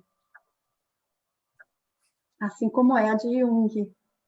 Como de Jung também, não é? Nossa, Ambos são riquíssimos. Não é? Eu acho que a gente passaria uma existência, né, realmente aprofundando o pensamento de Jung. E aí eu me aventurei ainda mais, colocando aí Edith Stein nesse caminho, né? Mas por uma busca mesmo do que eu mencionei para vocês inicialmente, né? Se Jung fala, né, a questão do inconsciente e da consciência, né? São duas teorias que vão nos ajudar a compreender essa grande questão, né? O que é consciente em nós, o que é realmente, né, algo que nos atravessa, como os arquétipos, né, essa imaginação que a gente tem, né, nos atravessa. Nós somos tomados por aspectos autônomos, né? Não só por complexo, mas por aspectos autônomos de algo que é realmente pertencente à humanidade, como Jung fala, né? E muitas coisas a gente vai tentar compreender nesse sentido, né? Uma das coisas que para mim foi um grande achado dentro dessa pesquisa é ver que a Edith Stein, já como, né, monja, vai dizer dessa importância do beber também dessa influência, né, de um arquétipo divino, né, que é o Tase, o arquétipo do luminoso, né, que tem também o mesmo sentido, né, essa questão que a gente tem que se perguntar e que a gente, quando vai descer, né, um pouco mais nessa estrutura do humano, na natureza psíquica, acaba encontrando, que é o transcendente, né, isso que nos arrebata, como traz outros autores, né, nos arrebata para algo além de nós, como mostra, né, muitos místicos. Muito bom, Soraya. Muito obrigado aí por essas colocações. E, Nilton, está satisfeito, Nilton? Acho que essa resposta sobre suas colocações sobre a epoqueia e a estética dos dois autores foi muito interessante, né? Sim, sem dúvida, essa dimensão filosófica da obra, da vida, né? A dimensão filosófica da vida. E como a Soraya está bem colocando, colocar o Jung em diálogo com uma filosofia é um desafio fabuloso, fabuloso, né?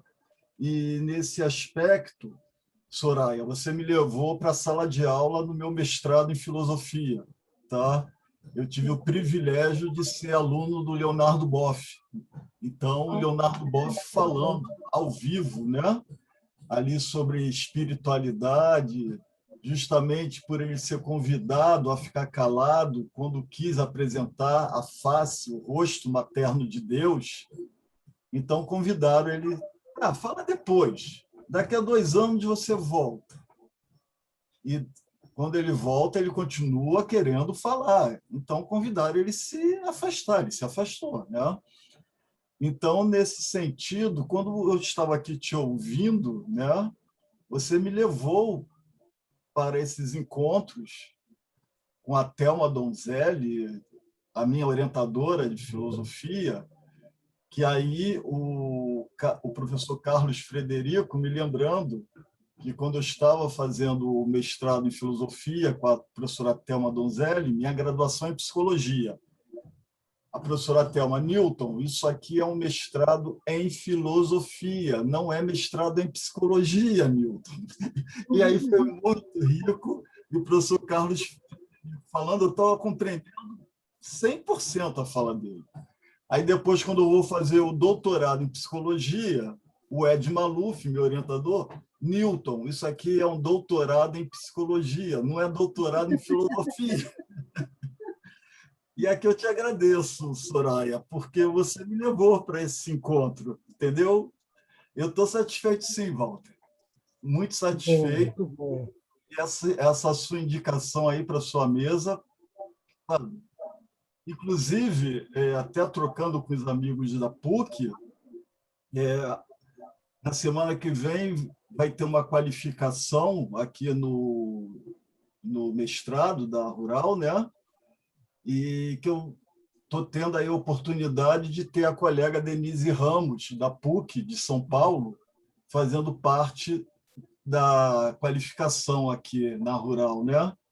E aí você, Soraya, da PUC Minas, o professor Carlos Frederico, da PUC Minas, eu estou assim E tem o professor João Bernardi, que é da PUC do Sul, né? Lá do Rio Grande do Sul. Então, Walter, eu só tenho a agradecer por esse momento PUC. Que bom, que bom. Alguém mais quer fazer alguma colocação, alguma pergunta? Nós temos uns minutinhos ainda até o nosso término. Eu gostaria de fazer só um comentário, Pois não, Henrique? Boechat. Fica bom. Pois não. Primeiro, boa tarde a todos e todas. É um comentário, algo que até a Soraya falou no começo, em relação, às vezes, à dificuldade de inserir Jung na faculdade e fazer esses diálogos, até mesmo como um agradecimento por um evento como esse, que eu sou um graduando de psicologia e eu sou da PUC Minas, e eu não sei como é para vocês, né, já doutores, doutoras, pesquisadoras, mas às vezes o mundo junguiano parece às vezes muito sozinho, isolado às vezes, tanto para os polos de comunicação, eu estudo alquimia, e muitas vezes tem que passar por vários obstáculos até tentar entender o que seria estudar isso. E ver isso acontecendo aqui, essa possibilidade de diálogos e incentivos, eu acho muito importante. Pois na graduação a gente entra, eu não sabia de você, Soraya, eu não sabia do Carlos, sendo da mesma universidade. Eu tenho um grupo de estudos lá em Jung há anos e não tem muitas essas comunicações. Então, ver um movimento como esse do Brasil inteiro e até para além do Brasil, como estudante, acho que vocês ainda não sabem o impacto que isso pode ter, eu escuto muitos estudantes falando dessa dificuldade, né? Quero aprender Jung, não tenho professor, não tenho supervisor, não tenho estágio, mas eu quero. Então, algo como esse aumenta o nosso querer. Então, eu fico muito feliz. E obrigado. Muitíssimo obrigado, Henrique, pelo seu feedback, né? Isso enche o nosso movimento do GT-ION, né, Newton, de entusiasmo. A ideia é exatamente essa. A ideia é exatamente essa, de levar o pensamento junguiano para as universidades, promover trocas, né, dar oportunidade de trocas. Eu venho também de instituição, tive minha formação fora, né, depois sou fundador da JB, mas é mais voltada para a parte de formação de analistas, né? E eu tive meu doutorado lá na UERJ, aqui no Rio, e sou pesquisador da UFRJ. Mas essa inserção na faculdade também é nosso objetivo. Essas trocas na universidade brasileira e lá fora é fundamental para levar o maior número de pessoas possível no Brasil todo, né? Essa é a ideia. Henrique, Diga, Soraya, sim. Eu te diria, Henrique, para não desistir, porque eu conheci Jung na filosofia, não na psicologia, mas eu fazia umas disciplinas de filosofia e à noite cursava psicologia. E ao ver Jung na teoria da personalidade, eu já tinha conhecido ele nesses estudos da filosofia, e eu perguntei para o meu professor, ele disse, olha, você só vai ver isso de Jung, não vai ver mais nada. E se fosse você, não se aventurava nisso. Vai para o existencialismo, isso me criou outras abordagens, né, como alternativa. E aí, não, eu escavei esse caminho, sabe? E tive a grande oportunidade, né, agradeço ao Walter e ao Carlos Alberto, né, de ter levado a Associação Junguiana para Minas lá, e aí, assim que eu terminei minha graduação, abriu a especialização.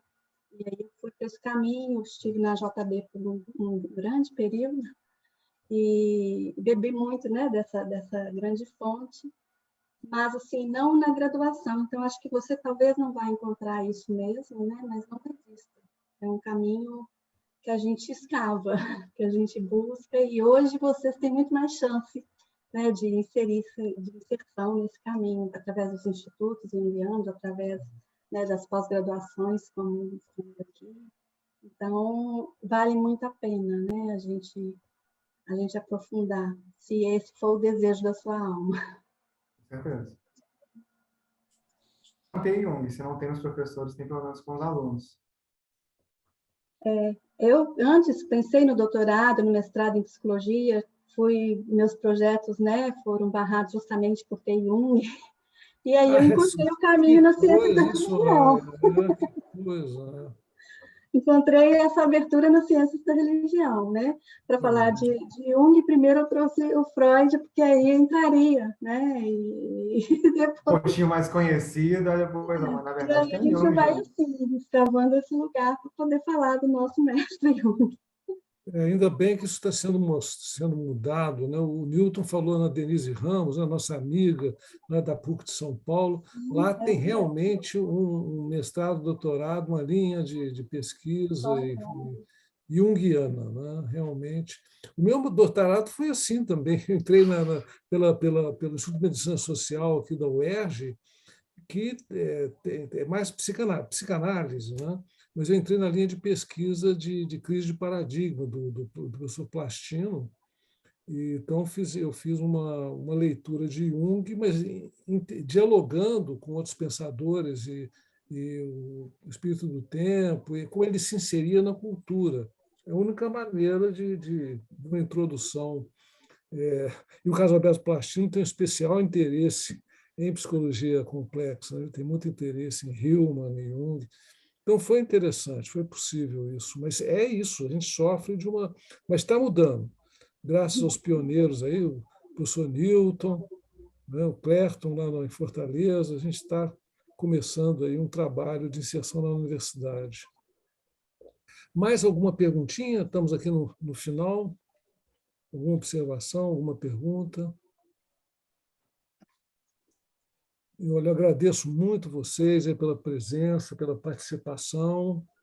Isso enriquece muito a mesa. Eu agradeço especialmente a Soraya e o professor Carlos Frederico também pela participação. E isso nos enche de entusiasmo, de expandir o GT Aion, de fazer outros eventos, né, Newton? Em breve estaremos com um segundo evento aí também. Sim, sim. E se eu bem compreendi de uma forma sutil, muito sutil, o professor Carlos de Frederico disse, ó, a porta está aberta, né? A porta está aberta, se vocês quiserem sentar à mesa, eu estou aqui oferecendo um espaço, e não somente o espaço, como publicação. Exato. A Então, revista Walter, Horizonte, a eu revista senti por Horizonte. aí, né? E ele só pediu, e se eu bem compreendi, é candomblé, é umbanda, é Kardec, não importa, desde que seja sobre religião. Acho que foi para você a mensagem, Walter. Sinto muito, você que o convidou, tá? Mas a mensagem foi para você. Desde que seja a partir da religião, estamos aqui abertos para um diálogo. E aí, Soraya Ferreira, eu pediria para não abandonar o Henrique, né? Porque o Henrique acabou de fazer aqui, como homem, essa dimensão estética que eu estava perguntando está aí se manifestando no Henrique. Estou sozinho, sem pai e sem mãe, numa instituição. Henrique, eu tive o privilégio de fazer o pós-doutorado na PUC aqui no Rio. Tá? Então, eu estou aqui com a liberdade de dizer, não deixe a Soraya em paz, vai lá ao encontro dela, sabe? Não deixe, porque é por aí, Henrique. Como o Walter falou, eu também gostei muito da sua fala, no sentido, estou aqui na graduação, estou super feliz com o que eu estou vivendo, e é muito legal isso, né, Walter? Saber Muito que importante. tem um Henrique aí a caminho. Pois é, então, muito obrigado a todos. Estamos na hora do almoço, né? Muito obrigado aí pela presença e pela audiência. Aí. Eu agradeço especialmente a Soraya e o Carlos Frederico. Então, até. Espero que continuem presentes no Aion, no nosso programa, né? Teremos aí as próximas mesas, né? Mas eu espero reencontrar vocês nas mesas seguintes. E muito obrigado. Boa tarde. Obrigada. Que bom ver a Cláudia aí também, Cláudia Elizabeth, que bom. Olha, eu fiquei quietinha, mas ouvindo tudo, vou entrar em contato com a Soraya, porque me identifiquei demais com os estudos, a temática, tudo anotado aqui. Obrigada. Eu que agradeço. Muito obrigada, Walter, Milton, e a todos que estiveram presentes. À disposição.